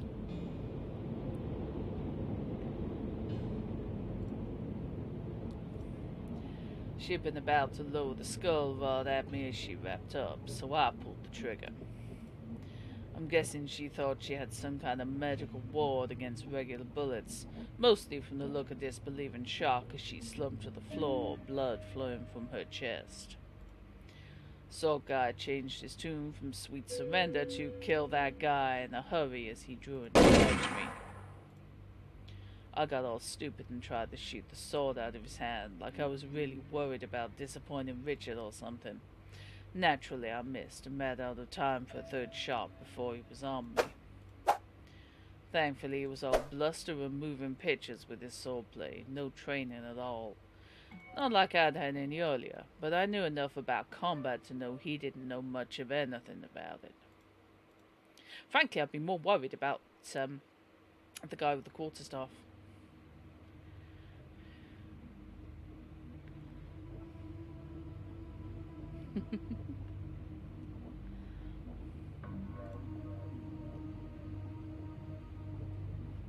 So the guy with the quarterstaff's looking for a chance to poke me, and that's when I got clever. I shifted to the left, causing Sword Guy to shift with me, which left Staff Guy at the opening he was hoping for.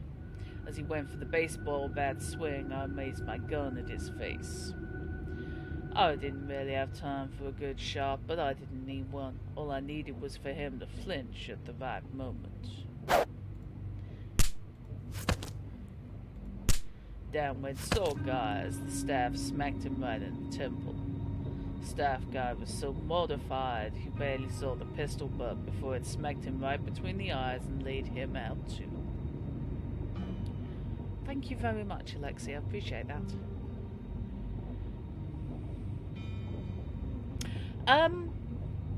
You would be surprised, Monia.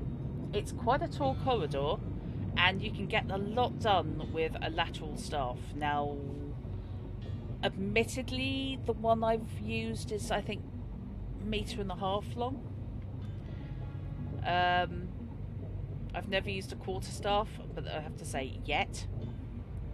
That's still on my yet category. But you can get a lot done with lateral movement without having to go horizontally at all. lot of momentum you can gain by sliding stuff through your hands. I did 1.5 years of Joe.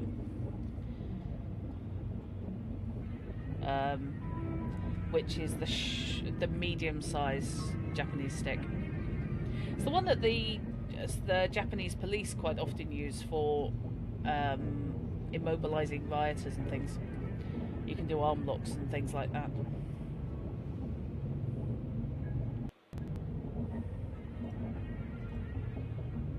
I checked them both and their pulses were still good. Then I checked the witch lady, because you never ever assume they're dead without checking. If she wasn't, she at least wasn't getting back up anytime soon, and not without some major repair work on that mess that was once her heart. Still, I didn't like taking chances, so I kicked that rod thing of hers far away from her, then yanked a couple of necklaces off from around her neck just to make myself feel better. Hanging around Mama Bonte has taught me more than a couple things. He's so a PC. Thinking of her that moment caused me to finger the amulet hanging around my own neck tucked under my shirt. Yeah, I decided keeping that little charm from the gospel mess was probably a good idea. Soul guy has some keys on him, so I grabbed those up and made for the door they were guarding. Did you get censored by automod? Oops. I opened it up, and there they were. Dozens of kids, ranging from toddlers to mid-teens, all crowded near the back of the room. This could go messy, depending on how badly influenced they are. The older ones were clearly trying to care for and protect the younger ones. They had eating utensils and chairs in their hands, mostly, and it was clear the room had been set up like a kind of open-space dormitory, with pallets and bunks along the sides and tables and chairs in the middle. Someone had even engineered a bathroom off to one corner, running the interior pipes necessary for toilets and showers. As I moved inside the hold, I noticed there was room for 10 times as many people in here as there were current occupants.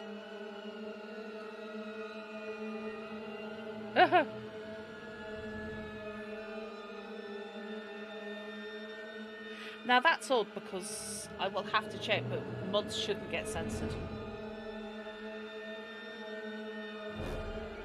Okay, this is all going well. Always trust someone with that hair. He's charming. Oh dear. You see it, yes? It is but the beginning, my friend.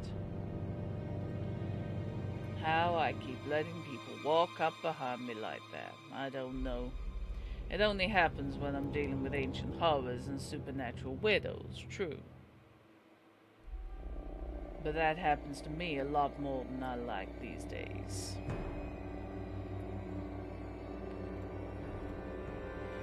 He was on the small side, lean and wiry. He was wearing black armor, very goth-looking from what I knew. With a pretty wicked-looking sword he was wielding with both hands. He's using an actual longsword, and trust me, you do not want to get pummeled with that. That looks nasty. Oh, good. Excellent. There's people from a completely different era behind him. He had 2 guards with him, one to either side, both beefier, wearing armor that wasn't quite as impressive, and also armed, one with sword and shield, the other with a great big axe. Or, more likely, a big great axe. I was really starting to feel like I'd wandered into a Grimm's fairy tale now. Not the nice, cleaned-up kids kind, mind you. The old, bloody, really scary stuff they actually wrote.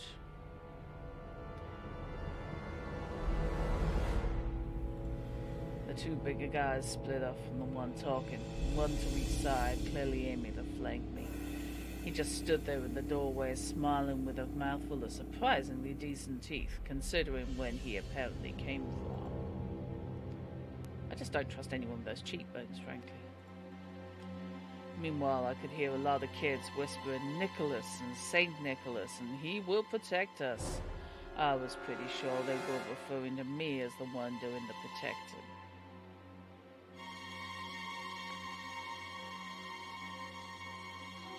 Funny thing is, I was starting to understand why. Okay, I am inclined to say if I start a fight, I'm going to get shredded.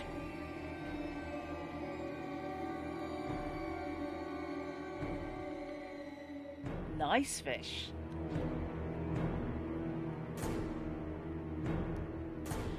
So I am going to go with play for time. See what happens. I'm often identified as having what you might call problems with authority. Someone tries to push me, I push back. They try to tug me in a particular direction, I tend to want to go the other way. Yes, Alexia? I'm counting how many bullets I've used. The more I looked at this Nicholas guy, the more I heard him talk, the more I started thinking I wanted to go his direction, wherever that was. As you can hear the children calling me, my name is Nicholas. What is yours, sir? That voice was velvet and honey, sliding right into my ears and down my spine. He was full of class and charm, and he had a way about him that just made me want to pay attention to every word. Something about that. I'm, Harvey Jenkins. And why are you here, Harvey? What do you seek? I was vaguely aware of the other two guys still circling around me, and I could still hear the kids in the background whispering his name, but my entire world seemed to narrow to the line of space between me and Nicholas. He stepped towards me, slowly, casually, that smile of his fixing me right in place. There was something all too familiar about all of this, though for the life of me I couldn't imagine what or why. I'm here for the kids to save them. As you can see, my friends, they are in no danger here, and in no need of saving. It is I, in fact, who have saved them. They are with me because they needed a home, and I gave them one, and they needed a family, and I have created one for them. Made sense, really. Orphans have no families, no homes. Why not let them stay with this guy who could give them both? I was starting to really wonder what in hell I was doing here, why I was bothering this guy. Why am I always bugging people, getting involved in their affairs and bringing them trouble, like I did to that nice preacher guy, Gospel? I do not like having my mind messed with, especially by magic. Nice fish. The amulet fell hard on my chest. I reached up casually like I was scratching an itch. I could feel it through my jacket and shirt. Thing is, apparently that was enough to draw his attention to it as well, hidden as it was. That's not a good face. That's really not a good face.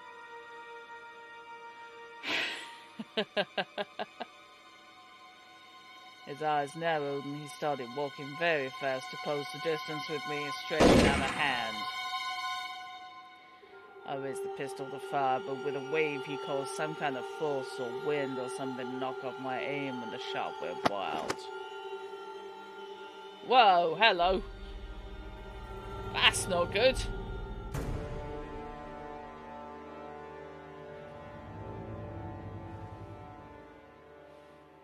Mate, I don't want to worry you. Oh God, yes, Remy.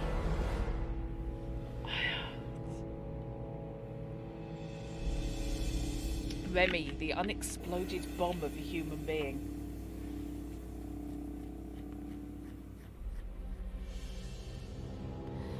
At some point, chaps, one of us is going to have to tell you about the reloading of the gun in the zombie fight. Rarely have I been so concerned that a character was going to get himself killed in session 1. Yeah, what's going on with your face, mate? He was on me then, one hand holding my right wrist where the gun was, and the other reaching for my chest where the amulet was. I could hear the other guys closing in, though not all that quickly since he seemed to have me under control. He was strong, way stronger than he looked. He was also grotesquely ugly. Somehow, this close, whatever it was that made me see such an angelic face was gone, and now I was looking at the face of a corpse that had no business looking that angry and mobile. Oh, hello. Okay, everyone's in on the bloody act now. A quick glance at the other guys revealed they too were basically the Walking Dead of some kind. Keeping that amulet was a good idea. It meant I was going to see just how horrible these guys were that were going to kill me. Yes, Fanning was great.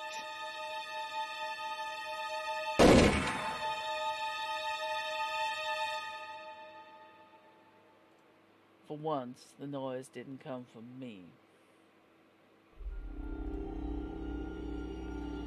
Black ooze and things I don't want to think about spilled out onto me as Nicholas the walking corpse slumped and became literal dead weight on me. I shoved him off and stood up, still a bit shaky from the apparent battle in my head. I didn't have much time to recover, though, as the guy with the sword and the shield was charging me. Axeman was running at Richard, the source of the shot, naturally, who was holstering his pistol and squaring off for a nice melee. Idiot. Somehow I'd let go of the pistol I'd had, so I scooted out of the way fast as my guy charged right into the space I was in.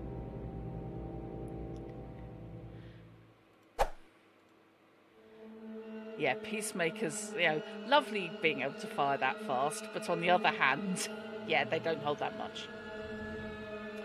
He skidded to a stop, fortunately not all that accustomed to the flooring in here, and I edged my way towards a big picnic table to put it between us. He stalked me what was left of his face, grinning at the prospect of cutting me up. He didn't seem all that broken up about Nicholas lying on the deck, though the kids were hysterical. There were screams and cries, and a bunch of them ran forward and surrounded the body of their precious St. Nicholas. Steel rang on steel as Richard and X-Men went at it like bulls ride up for the same cow. Richard, you want to stop messing around with that Viking and help me out here? A grotesque chuckle bubbled out of what passed through a mouth on my guy. Apparently he still had enough throat left to make with the talk.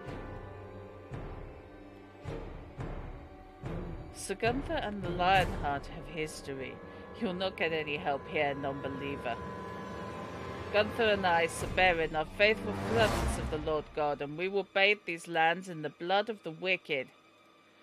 When the new world is ours, Nicholas promises we will again retake the Holy Land, where we may at last lay down our burdens and gain our final reward.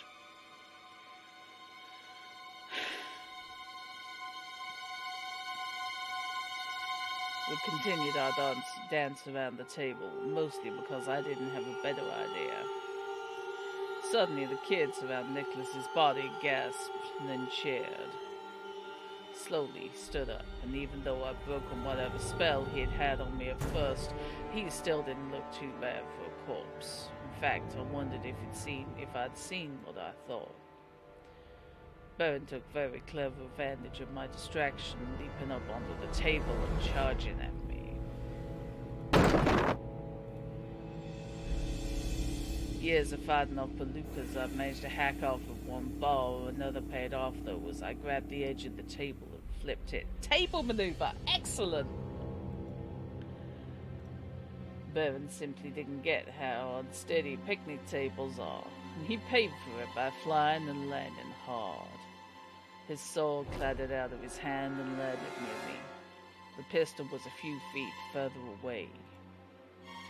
Okay.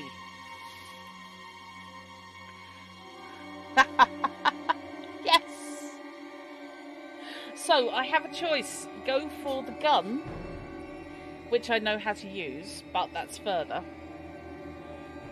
Or take the sword, which is closer, but I don't know what I'm doing with it.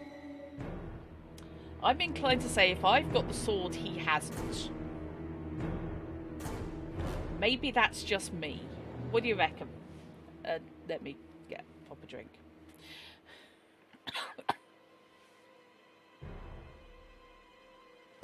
Yeah, I'm thinking sword.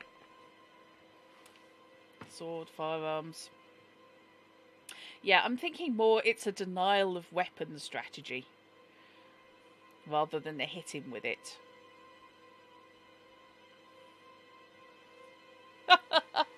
Oh, Molly, remind me to send you one of the Lichtenau manuals. Okay. Don't grab the blade, though. Grab the sword, but use the hilt.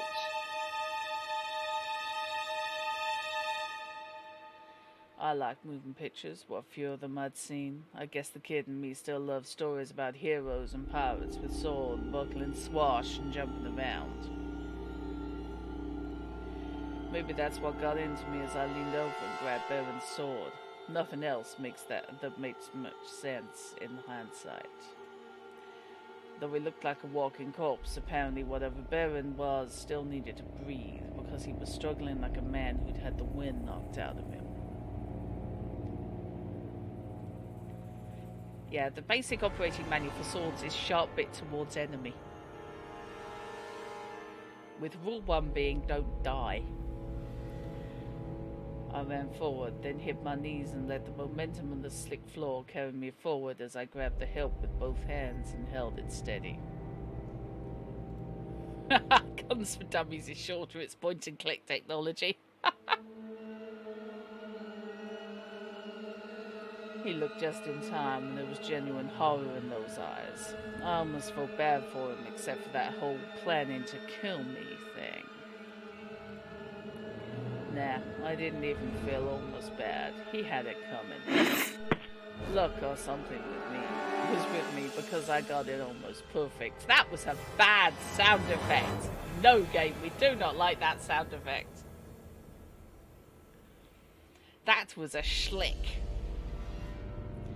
Sword hit neck, head went flying. Before it even hit the ground, the skull went pretty much to dust and bone fragments, and the body did the same as it slumped over. Huh, worked better than I imagined. Nope, we're back to evil rotting face again. More screams and cries came from around Nicholas, and once again I could see he looked like something that should have stayed in the ground.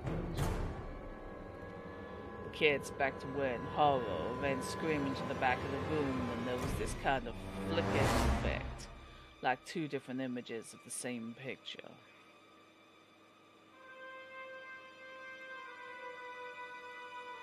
I was guessing whatever he had to mask his ugly side was on the fritz from where Richard had shot him with the magic peacemaker. Speaking of guns, I haven't yet. No fish. I have not yet looked at the species guide for sleigh. Speaking of German, Richard, he and Gunther were still going at it, yelling at each other in German from what I could tell.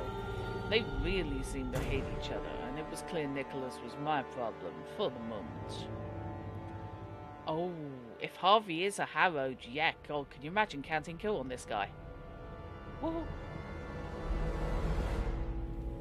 Except he decided he was going to be no one's problem as he staggered to the door. This is far from over. North. I will go north where they have cities every bit as corrupt, and I shall start again. Yeah, that seemed like a bad idea.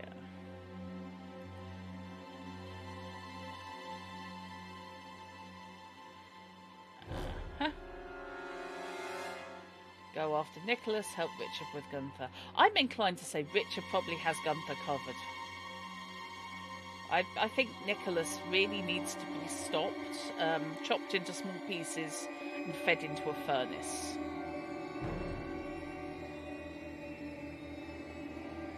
Richard, Go, Jenkins. Sir Gunther and I must finish this. He feels I betrayed him, and perhaps I did. The trial of arms shall attest. Gunther spouted off something more in German and swore wildly, which Richard barely managed to block. Oh, fair enough. Now I want to Google that, Alexia.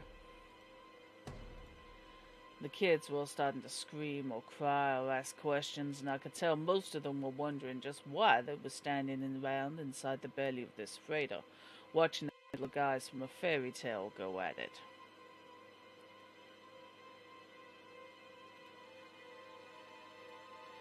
I ducked out the door and followed the trail of black and blood that Nicholas was leaving wherever he went. Richard's blessed pistol hadn't killed him, but it sure had left a mark. Sam, might be worth your while when you've had a bit of physio, looking into if any places local to you do small sword or messer,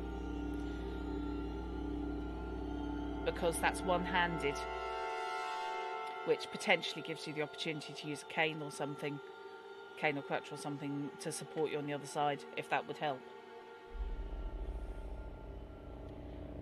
I ducked out the door and followed the trail of black and blood that Nicholas was leaving wherever he went. Oh yeah, that was it. Sorry. That's not black, that's red. I made my way up some stairs and then into some kind of widened hall or room where there were a bunch of bodies. No, not bodies in the dead sense. One was groaning and the others were clearly breathing. Richard must have been through here and taken them all down in that non-lethal way we agreed to.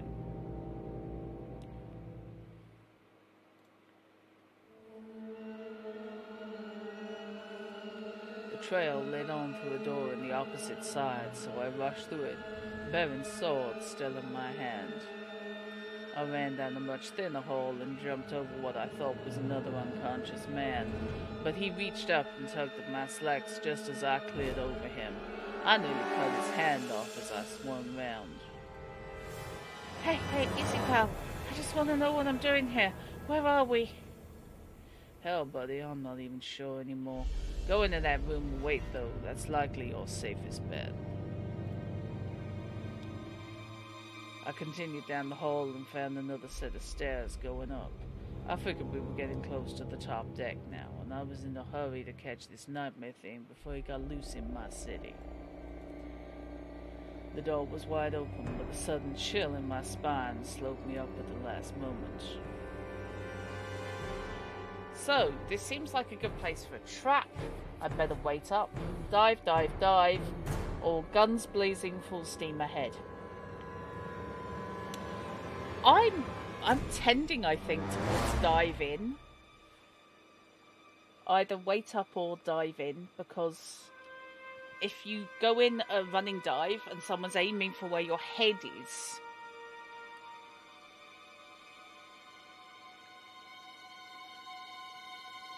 you now have an image of Sam just like you're quickly doing Bartitsu. Yeah. Oh yeah, I would imagine Canvinier would be great.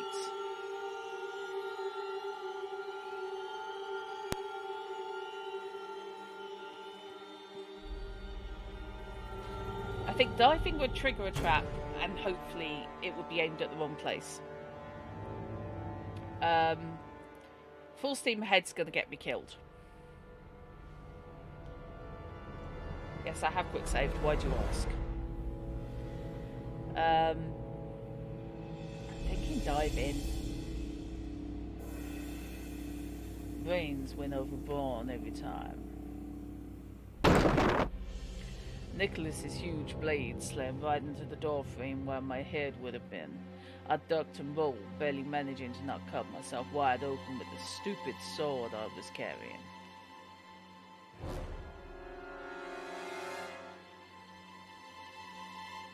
He pressed the attack quickly, and I had to scramble backwards as I got my feet under me. I would not be denied my destiny again, you worm. These lands will bathe in the blood of all who do not follow me, and when the rest are under my banner, with the children at the lead, I shall march through the gates of Jerusalem, and I shall rule the world. Oh, you're stable. He swung at me wildly, angry, and I managed to keep Baron's sword in front of me and in the way of his blade. For all that he looked impressive in more fancy armor, it didn't seem all that skilled with the blade. Why would he be, come to think of it? He was a shepherd's son, a shepherd himself.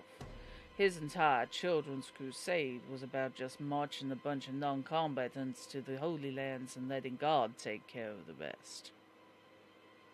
Yeah, I remember saying that. It's cool. He wasn't skilled, but he was strong and he was fast, and I was already pretty beat up and tired. I had to find a way to finish this, and fast. They say every successful PI is at least quarter psychologist. I say whatever works. Hey Nikki, you got it all wrong. We don't have to fight. I could help you reach the promised land. Something of the lost boy with the delusional hopes appeared in his eyes for just a moment. Help me? You could help me find my rest? He was frozen still in that moment, looking at me pleading, so I did what came naturally.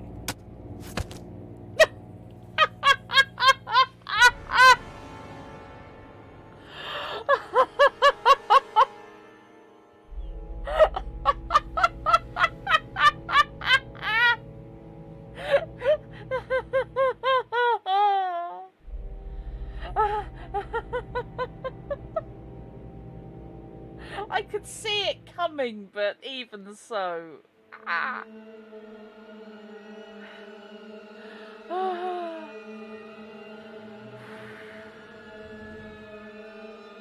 Sorry, that tickled me. Oh, I've lost villains to people doing that.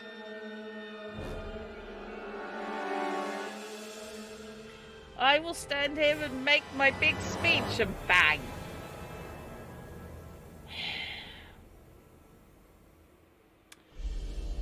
I cut his damn head off. I was thinking it was starting to become a habit. Splock. Oh, well, that's a look. Head and body hit the deck, though there wasn't that whole dust thing happening like it did with Baron. I'm worried about the crossbow-wielding crewman. That worried me. What worried me more was when the body started moving just a few seconds after. There I was, arms trembling, legs all wobbly, wondering how much energy I had even left to stand, and the body was starting to crawl for the head. Then the eyes on the forehead opened, and Nicholas started talking, and I was ready to just dive overboard and find another city to live in. Fair enough, Chrono. That was a naughty, naughty trick you played, Harvey, and now I'm going to have to show you what happens to those who get in the way of my holy destiny. Oh yeah, full of you. And then there were arrows. Well, crossbow bolts, to be more precise. 3 of them slammed into the body, pinning it to the ship's deck, and Nicholas's head started screaming. I'm guessing this is the Vatican troops. One of the 3 shooters walked over, picked up Nicholas's giant 2-handed blade, and gave me a rather quirky smile. The trick, Mr. Jenkins, is to use the body of the creature, the blade of the creature on itself.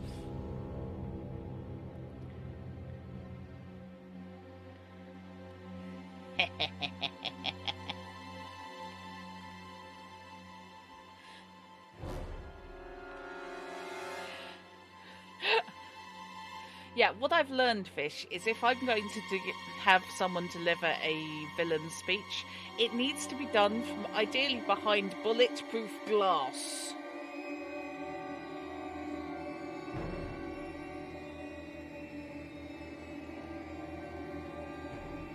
Nicholas's head was in a real panic now. His body, it seemed, was mostly just in pain as it writhed around on the deck of the ship, unable to break free of the bolts. You Cannot do this. You're the church. The Pope welcomed us, gave us shelter. He understood our divine mission. He wished us well. He...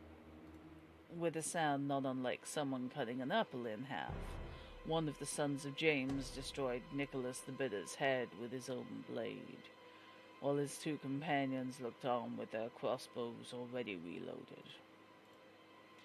A man in ornate church robes was there as well, further back and still remaining in the shadows. Smiley went on. Revenants, you see, of a particular type. They bond with the weapon they died holding, and that's the only thing that can actually kill them. That's a Baron's sword. That explained a lot, actually. Unfortunately, it also meant Richard was in a lot of trouble unless he knew the trick.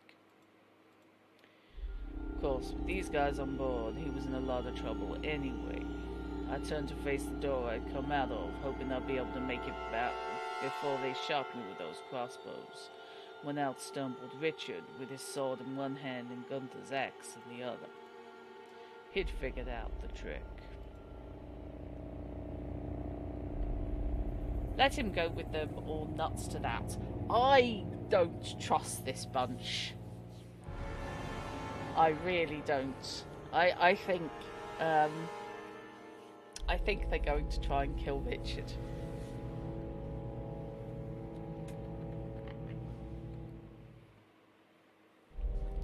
Shall we nuts again?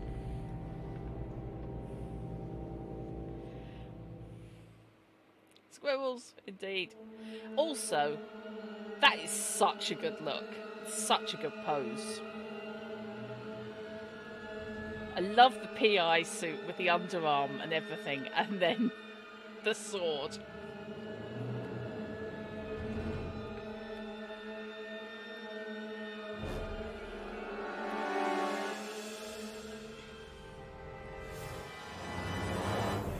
Sorry I spoiled your fun with Nicholas, Richard, but you were a bit busy. He grinned somewhat at that, then stared at the demolished head. All's well, Harvey. What needed to be done is done all round. Gunther once followed me, you see, and he felt my rejection of our crusade in my later years was a dread insult and betrayal to all who'd followed me. In a sense, he was correct, and only by our duel was the matter to be satisfied.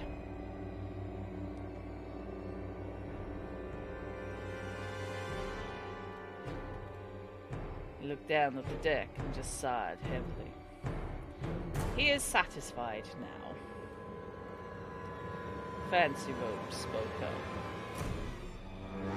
Richard Coeur de Lion, you are hereby mandated by the order of the Sons of St. James, administrators of his Holy Inquisition, to surrender yourself. You will be bound and delivered to the Holy See, where you will be examined, exorcised, and put to death as deemed necessary by church proclamation. May God have mercy on your soul.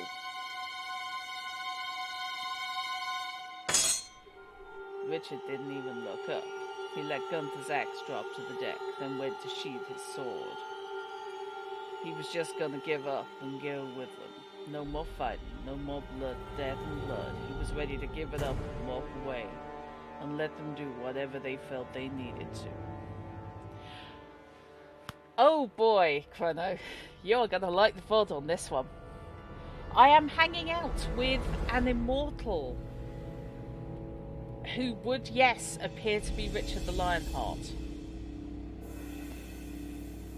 who has been knocking around since medieval times, doing good and fighting against the forces of darkness. And I've just helped off the guy behind the Children's Crusade.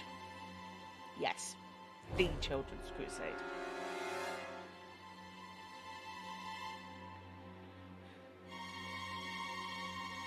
My city was safe, the kids were safe, all was well, right? Wrong. The Colt was up and pointed right at Fancy Robe's head, or at least shadowed recesses of the hood where his head probably was. Sorry, gentlemen, but my client wouldn't like that very much, so I can't let you take him. Smiley lost his characteristic demeanor. Mr. Jenkins, do not do this. You can see he comes willingly. He understands his duty to the church he swore fealty to, even if the demon within him does not. The other two had their crossbows pointed right at me, and I had little doubt they'd have me dead in an instant. Not before I dropped that boss, though. Richard stepped closer, though not quite close enough to go blade to blade with Smiley, who still had Nicholas's sword and was slowly maneuvering to one side of me.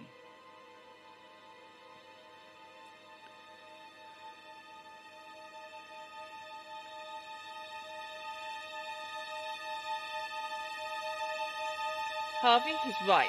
I let go of my own free will. Enough blood's been shed tonight, and perhaps it's time for me to return to the Holy See and face examination for my path. Richard, for the love of Pete, shut up. Besides, you ain't my client. You don't have a say here. A dozen or more people suddenly started coming out onto the deck, flowing in from both gangways on either side of the freighter. Some wore priest collars and some wore yarmulkes, and all of them had shotguns or clubs or some other form of personal destruction. Man's right, Lowenhertz. I'm his client, and he's doing what I paid him for. Man's got a code. You don't want him breaking that, do you? Rabbi Saul had a handful of his folks on hand, coming up to stand around me and Richard. Meanwhile, Bishop Brian McClarty and a bunch of his folks moved to stand between Fancy Robes, the two guys with crossbows, and us. McClarty piped in. Cardinal Verona, I'd be most grateful if you and your men would withdraw and return to the Vatican at your earliest convenience. I've determined your actions represent a significant risk to the safety and spiritual well-being of my diocese, and I am exercising my rights and obligation as head of this district of our Holy Church. Smiley looked at me strangely, and his grin returned. He gave me the barest of nods, then spared one for Richard as he lowered the huge blade and stepped slowly away. I lowered the Colt, considering McClarty's folks made a point of blocking my shot at him as readily as they blocked the guys with the crossbows.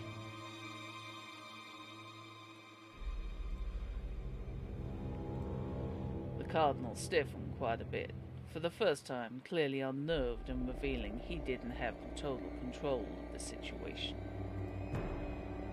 Bishop McClarty, you'll be stripped of your rank, your rights, and your place in the church. You face excommunication at the very least for this affront. Saul wasn't done for the night, apparently. I don't think so, Cardinal. You see, it's a new world we live in, world with radios and telephones and telegraphs and all. People can talk long distances pretty quickly these days, and me and mine, we got friends everywhere. Not everyone hates Jews, you know, and there's even some of your people who do business with us. Big business, with banks and real estate and everything. Secret cabals of holy assassins ain't good for business, especially when they become not so secret.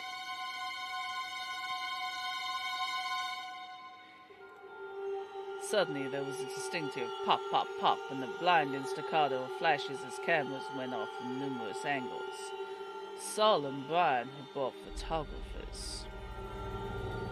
The Cardinal and his men all had looks of utter panic on their faces. Well, all except Smiley. He had that serene look of a man who realized everything had just changed, and he might as well accept it. You and yours take one little bit of action against my colleague, Bishop McClarty, or against Mr. Jenkins here, and every newspaper from here through Europe gets one hell of a story, complete with pictures. I got it on good authority that the boys at the Vatican wouldn't think that's too keen an idea. I noticed Saul didn't have a weapon in hand, though all those around him did. Like father, like son. Back out west. Saul sat down heavy at our usual table of muffies, 2 glasses and a wash bottle of about 4 roses in hand. He started pouring and I just kept listening. He headed back out west. Put him on the train myself. I think he's headed out to Utah to look into some real strangeness out there.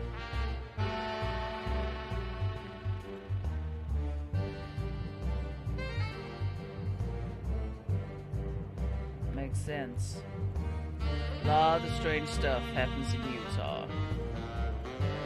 We both laughed at that, then sipped our drinks in companionable silence. He went on. That woman you killed? Turns out she was some kind of powerful witch from somewhere deep in the Alps. We've been looking through a bunch of stuff from the ship, since the cops are still trying to wrap their heads around what really happened and don't mind our help figuring it all out. Naturally, we don't tell them too much about the spooky stuff, just painted it as a slavery thing with cultist trappings. I nodded. Makes sense. Yeah, Brian came up with that one actually. Anyways, she and her coven found Nicholas, raised him up, found some old crusaders to raise up as revenants, and set him out on this business. She came along, apparently getting up all kinds of power from whatever he was doing. He had some kind of special way about him even in life that got people to see him as he wanted. They wanted to follow him just because. I nodded, remembering what had happened to me when we faced off. I absently fingered the bulge of the amulet through my shirt, and Saul kindly pretended not to notice.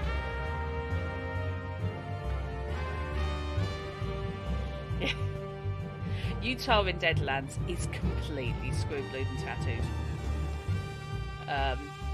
It is the centre of a cult, let's put it that way. A bad selection of people. And that is in Deadlands. I am not getting into it about what's going on in Utah in the present day.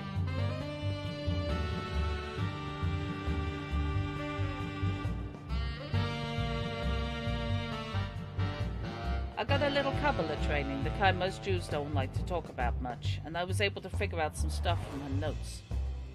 I don't know what the deal was with that pistol you were using, Harv, but it's a good thing you had it. She had some magic going on that made her damn near impossible to hurt. Somewhere back in my office, locked away in a safe not even Mama Bonte knew about, lay a particular gift Richard left me against the day I might need it again.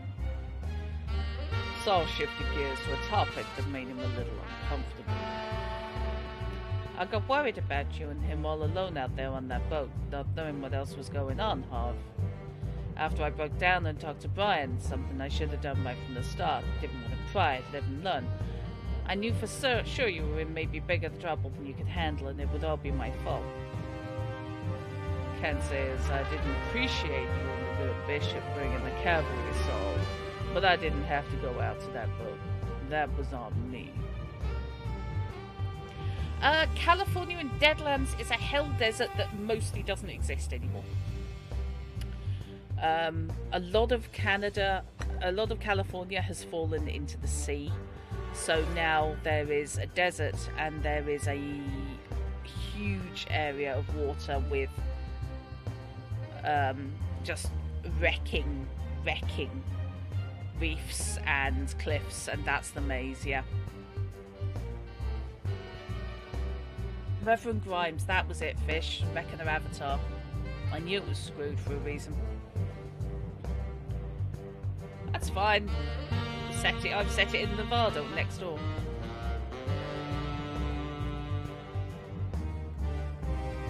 He set his glass down and looked me dead in the eye, a hard look. Yes, Hub, you did have to go out there. The moment you figured there were kids on that boat, you had to go. Same as me, really.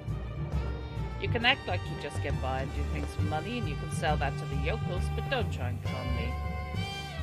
You got a good heart, Harvey Jenkins. Probably only reason you're still breathing, to be honest, if even half the stories about you were true. I looked at him. He had the face of a man who needed something to believe in. I was pretty sure it shouldn't be me, but I wasn't going to burst the bubble for him just now. Besides, maybe there was something to it. After all, I've done some pretty stupid things in my time, and for nowhere near enough money. I took another long sip, set down my glass, and pointed a finger just an inch away from his nose. Believe what you want, Rabbi, but don't go spreading that around. I got a reputation to maintain. Too many people hear I got these soft spots, and I'll never get a day off.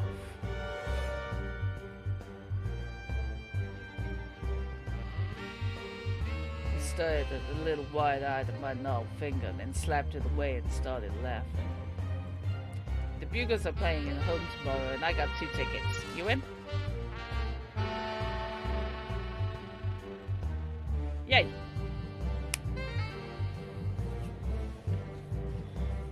So,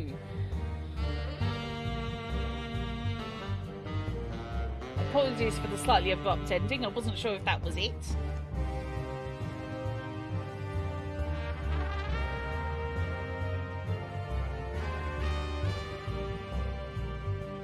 Yeah. Really love this game. Wish they'd done more episodes. Definitely going to have to run Deadlands Noir.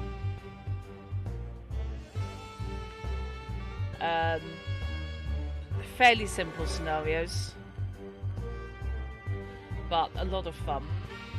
And this one was backed up with the Savage Worlds skills, so I gather theoretically things could have gone differently had I failed skill checks. Yeah, I wish they'd been successful, yeah. And yes, Fish, you need to put Helen Hertz into Woofrup. Because I think, yes, that would fit in Warhammer.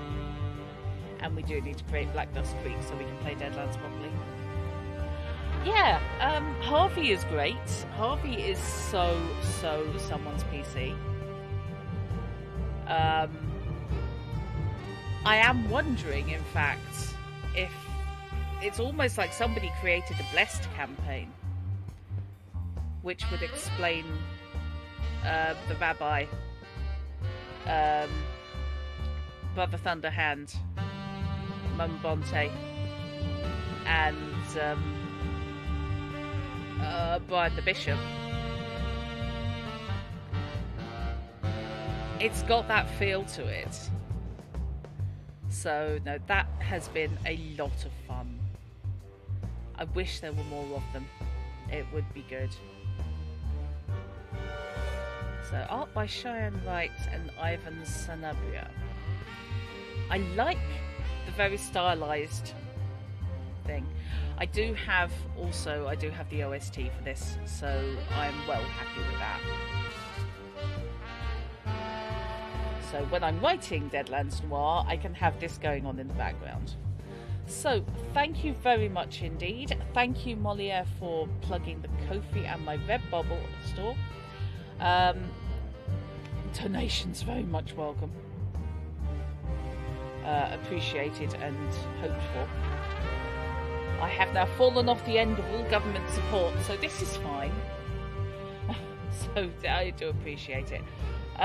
Keep an eye on my channel if you are a subscriber here, or if you subscribe on my Ko-fi. Because I'm going to be posting a couple of questions regarding my Pocket Quest game. And it would be lovely to have the input from you lot. You need to pitch Sounds Like Crows to us. It's such a good show. Oh, that's the Deadlands actual play. Cool. Feel free to find the link for that and dump it into the Deadlands channel in the Discord.